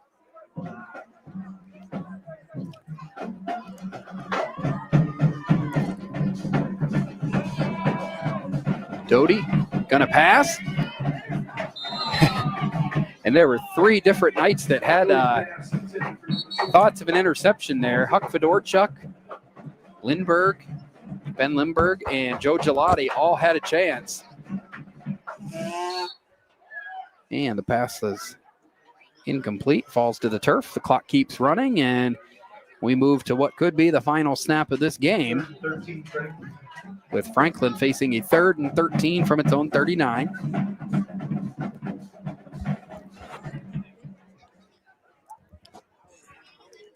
Franklin ready to run the play, but the ball's not even at the line yet. Hasn't been set. Now it's been set. And they'll go ahead and snap it here. Doty hands to Connor Johnson. And Connor Johnson hit nearly immediately. And that's going to let the final 5 seconds of this game wear off. And that will conclude tonight's game at Eisenhower High School. The Eisenhower Knights defeat the Franklin Knights 42-13. We'll be back with the Icy Ink post-game show after these messages, and we'll have some final stats and an interview with our Icy Ink player of the game. You're watching high school football on the YDL Sports Network.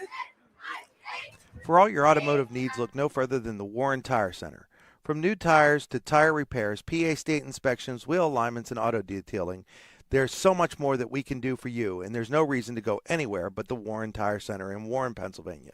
With over 40 years of serving the Warren and surrounding communities, it's always been a great day at the Warren Tire Center. We offer same-day service and walk-ins are welcome. Open Monday through Friday from 7:30 a.m. to 5 p.m., the Warren Tire Center can be reached at 814-723-8050. When most places start preparing for a long winter's nap, we start living our best life. The mountainsides burning with color ignite something inside that now is the time to embrace what's around us. Warren County, Pennsylvania really is paradise, as we are surrounded with beautiful places and smiling faces. Warren County, Pennsylvania. Find your adventure, find your peace. Founded in 1978 and headquartered in Warren, Pennsylvania General Energy has become a leading oil and natural gas producer in the Appalachian Basin. PGE is a proud and growing organization making positive contributions to the region's economy and environment. We are equally proud of our commitment to safety and environmental programs. PGE is a strong, family-oriented company that believes in giving back to the communities in which we live, work, and play. PGE, producing the energy we need, protecting the environment we treasure. Looking for affordable auto, home, and life insurance? Look no further than Allstate Insurance, the David Jones Agency in Clarion and Meadville. At the David Jones Agency, you get personalized attention from someone who lives where you do. The David Jones Agency meets you where you are. They are available during regular business hours Monday through Friday at their office, via appointment at the office after hours, or remotely. The David Jones Agency also offers investment opportunities, including annuities and IRAs. The David Jones Agency can be reached in Clarion at 814-223-4000 and in Meadville at 814-337-5107. Excellence, teamwork, responsibility. Those are the foundations on which Phoenix Sintered Metals in Brockway is built. Phoenix is a Verischetti family-owned powder metal manufacturer committed to being an industry leader through excellence, innovation, and continuous improvement. Phoenix emphasizes employee teamwork as well as responsibility to the community. Like any team striving to be the best it can be, it knows that hard work and perseverance pay off. Whether retirement is just around the corner or years away, John Bongiovanni, Lucas Slazak, and Adam Jack of Generational Wealth Management in Erie and Bradford are here for you. John, a Forbes-recognized best-in-state wealth advisor, Lucas and Adam provide customized investment advisory solutions and retirement planning services. Generational Wealth Management offers world-class investment services and internationally recognized insurance products from Northwestern Mutual, an industry leader. The Generational Wealth Management team provides a high level of expertise and service to their professional and business clients. Contact the Erie office at 814-651-0838 or the Bradford office at 814-368-4065 or check them out online at gwm.nm.com. If you're ready to buy or sell your home, then stop in at 4234 Market Street to let one of the agents at Howard Hanna Professionals help. Our friendly and knowledgeable agents can help you find the key to your dream home. Looking for a new career? Howard Hanna Professionals can help there too. Howard Hanna Professionals will assist new and experienced agents with the startup fees for an exciting career in real estate. Call Katrina Laurie at 814-726-2000 for more information. Make 2025 the year you take the next step in your career with the Clinical Medical Assistant Program or Professional Development Seminars at the Warren Forest High Ed Council. Learn how to make college affordable at the Financial Aid Seminar or grow your personal skill set with Fall Country Brunch and Event Planning Made Easy classes. Go to high-ed.org or call 814-723-3222 to register. The Warren Forest High Ed Council, your access to lifelong learning. And welcome back to Eisenhower High School, where the Eisenhower Knights have just defeated the Franklin Knights 42-13 on homecoming night at Eisenhower High School. This is the Allegheny Grill of Fox, or rather, I'm sorry, I'm about an hour behind. This is the Icy Ink post-game show. For all your screen printing and embroidery needs, call Icy Ink at 814-688-0034 or visit them at icyink.com. Let's meet, drink coffee, and design some cool shirts. Be cool, wear icy. We'll start tonight with your Hunter Station Golf Club scoring summary. Score a great round of golf at Hunter Station Golf Club just outside of Tionesta, hunterstation.com. Scoring started in the opening quarter with Caden Mincer scoring on a 46-yard touchdown run that made it 7-0 Knights with 9:32 left in the first quarter. Logan Penley's 3-yard touchdown run and Bryce Wilkins' kick tied the game with 5:08 left in the opening quarter. And Caleb Jacobzak started his big night with a 63-yard pick six with 1:21 left in the opening quarter. Wilkins again had the kick. In the second quarter, Eisenhower got a 67-yard run from Caleb Jacobzak. That made it 10:48, or that with 10:48. Wilkins' kick made it 21-7. Caleb Jacobzak threw a 25-yard touchdown pass to Gavin Lindemuth with 1:35 remaining in the second quarter. That made it 28-7. Jacobzak again with a 31-yard touchdown run. That in the third quarter with 4:08 remaining. That made it 35-7. Penley had put the game into mercy rule land with a 15-yard run with 8:34 remaining. And Franklin scored the final points of the night with Mincer having a 5-yard touchdown run with 3:58 to go. So real quick here, before we get into the final stats in the scoreboard, we're going to squeeze in one quick commercial break, and we'll be back with our interview with the Icy Ink player of the game. You're listening to the Allegheny Grill of Foxburg halftime show on your daily local in the YDL Sports Network. Whether retirement is just around the corner or years away, John Bongiovanni, Lucas Slazak, and Adam Jack of Generational Wealth Management in Erie and Bradford are here for you. John, a Forbes-recognized best-in-state wealth advisor, Lucas and Adam provide customized investment advisory solutions and retirement planning services. Generational Wealth Management offers world-class investment services and internationally recognized insurance products from Northwestern Mutual, an industry leader. The Generational Wealth Management team provides a high level of expertise and service to their professional and business clients. Contact the Erie office at 814-651-0838 or the Bradford office at 814-368-4065 or check them out online at gwm.nm.com. Excellence, teamwork, responsibility. Those are the foundations on which Phoenix Sintered Metals in Brockway is built. Phoenix is a Verischetti family-owned powder metal manufacturer committed to being an industry leader through excellence, innovation, and continuous improvement. Phoenix emphasizes employee teamwork as well as responsibility to the community. Like any team striving to be the best it can be, it knows that hard work and perseverance pay off. And we're back here at Eisenhower High School with our ICA player of the game. This week it was an easy decision. Caleb Jacobzak, huge game tonight. Congratulations, bouncing back from last week's loss against Seneca. Obviously, I think we'll skip over the punt late in the fourth quarter. Maybe the only thing that went wrong for you tonight, though.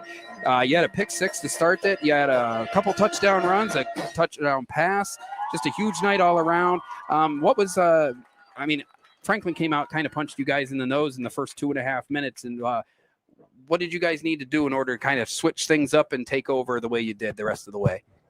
We just had to keep our heads down the whole time. We talked with each other, stuff happens. You just got to make up for it in the biggest moments. Yeah, absolutely. And that's something you did tonight.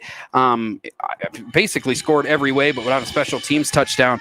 What was working for you tonight and allowed you to have such a big game and put you guys on to your 6th win of the season?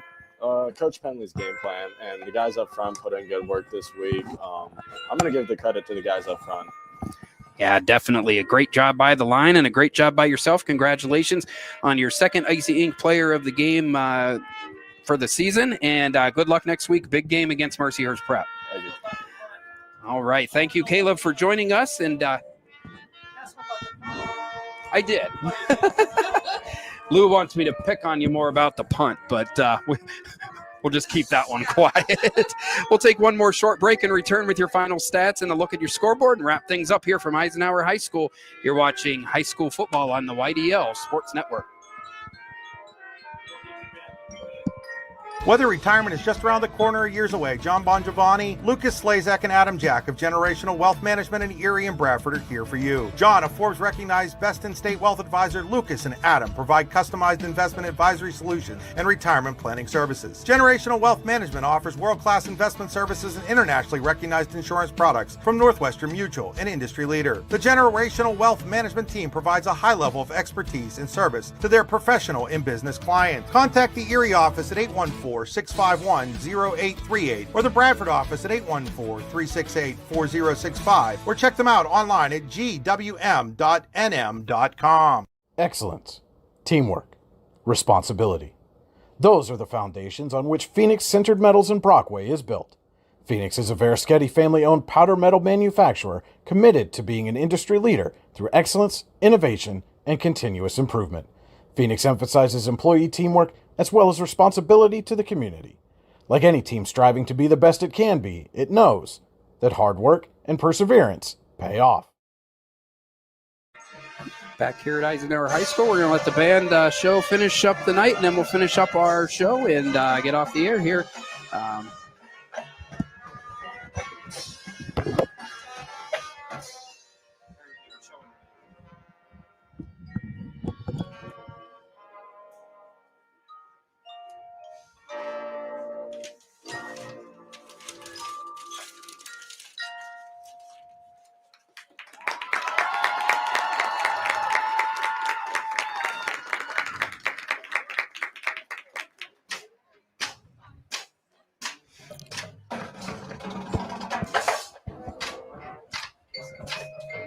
Are you gonna do this? Are we gonna do these? We're going to do them eventually. Huh? We're going to do them eventually, yeah.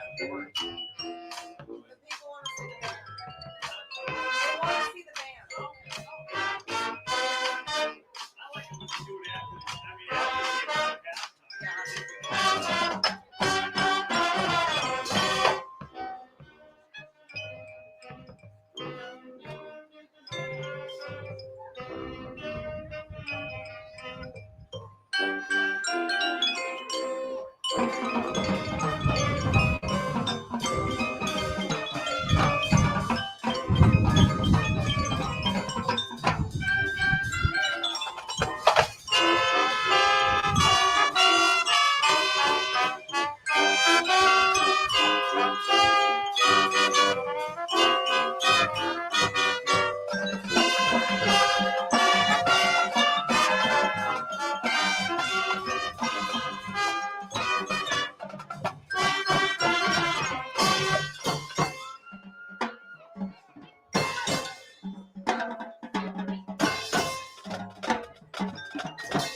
All right, now that the band performance has wrapped up, welcome back to Eisenhower High School as we conclude tonight's Icy Inc. post-game show. Already had our interview with Icy Inc. player of the game, Caleb Jacobzak. Taking a look now at your Warren Forest High Ed Council final stats. The Warren Forest High Ed Council has been serving Warren Forest counties for more than 40 years. Visit highed.com. Caleb Jacobzak tonight, 4 of 10 for 55 yards with a touchdown through the air. On the ground, Jacobzak 12 carries, 160 yards, and a pair of scores. Teammate Logan Penley, 16 carries, 94 yards, and 2 scores. Joe Gigliotti had 5 totes for 20 yards. Hudson Haight, 2 for 13, and Wyatt Trojanowski carried twice for -4 yards. Gavin Lindemuth, 1 catch, 25 yards, and a touchdown. Hudson Haight had an 18-yard catch. Joe Gigliotti, a 7-yard grab, and Logan Penley, a 5-yard catch for the Eisenhower Knights. For the Franklin Knights, freshman Harrison Doty had a tough night, 5 of 13 for 23 yards with 3 interceptions. Caden Mincer had 18 carries, 128 yards, and 2 scores. And that was by far the biggest offensive performance for the Franklin team. Jaden Wilmoth led the receivers with 2 catches for 19 yards. We'll wrap up tonight with a look at the Generational Wealth Management Scoreboard. World-class investment services and internationally recognized insurance products from Northwestern Mutual, an industry leader. Find out more at gwm.nm.com. Lou, what's going on around D9 and D10 tonight? There we go. Turn your mic back on. Yeah, that would help. I got a big ouch in the first game here. I'm going to give you Central Clarion 86, Bradford 0. It was Carn City 56, Brockway 20 in the fourth quarter. DuBois is a final over Brookville 45-0. Cameron County leads Bucktail in the fourth quarter 35-6. Clearfield over Somerset 35-14 in the fourth quarter. Kane shut out Cowdy 54-0. Juniata Valley 20, Kerwinsville 8 in the fourth quarter. Ridgeway leads Keystone 33-27 in the fourth. Punxsutawney leads St. Mary's 24-14 in the fourth. Red Bank Valley shutting out Brashear 36-0 in the fourth. Union AC Valley shut out Smethport 63-0. That's a final. In District 10, Benedictine, Ohio defeated Cathedral Prep 19-13. Maplewood it's a halftime score, but I'm sure it's close to the end. But the last score that we do have is Maplewood 12, Cambridge Springs 10. Sharon leads Conneaut 20-7. Corey leads Fairview 14-3 late.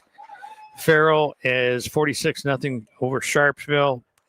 General McLean 35-6 over Meadville. Fort LaBeouf 21, Harbor Creek 7. Mercyhurst Prep shutting out Iroquois 34-0. Lucas, Ohio, and Reynolds were tied 7-7 late in the third quarter. Austintown Fitch from Ohio leads McDowell 21-12 in the fourth. Greenville leading Sagertown 36-0. Seneca leads Northwestern 21-14 late in the third. Slippery Rock and Titusville. Titusville leads that 8-6. St. Francis from New York defeated Erie 46-6. Oil City defeated Warren 61-7.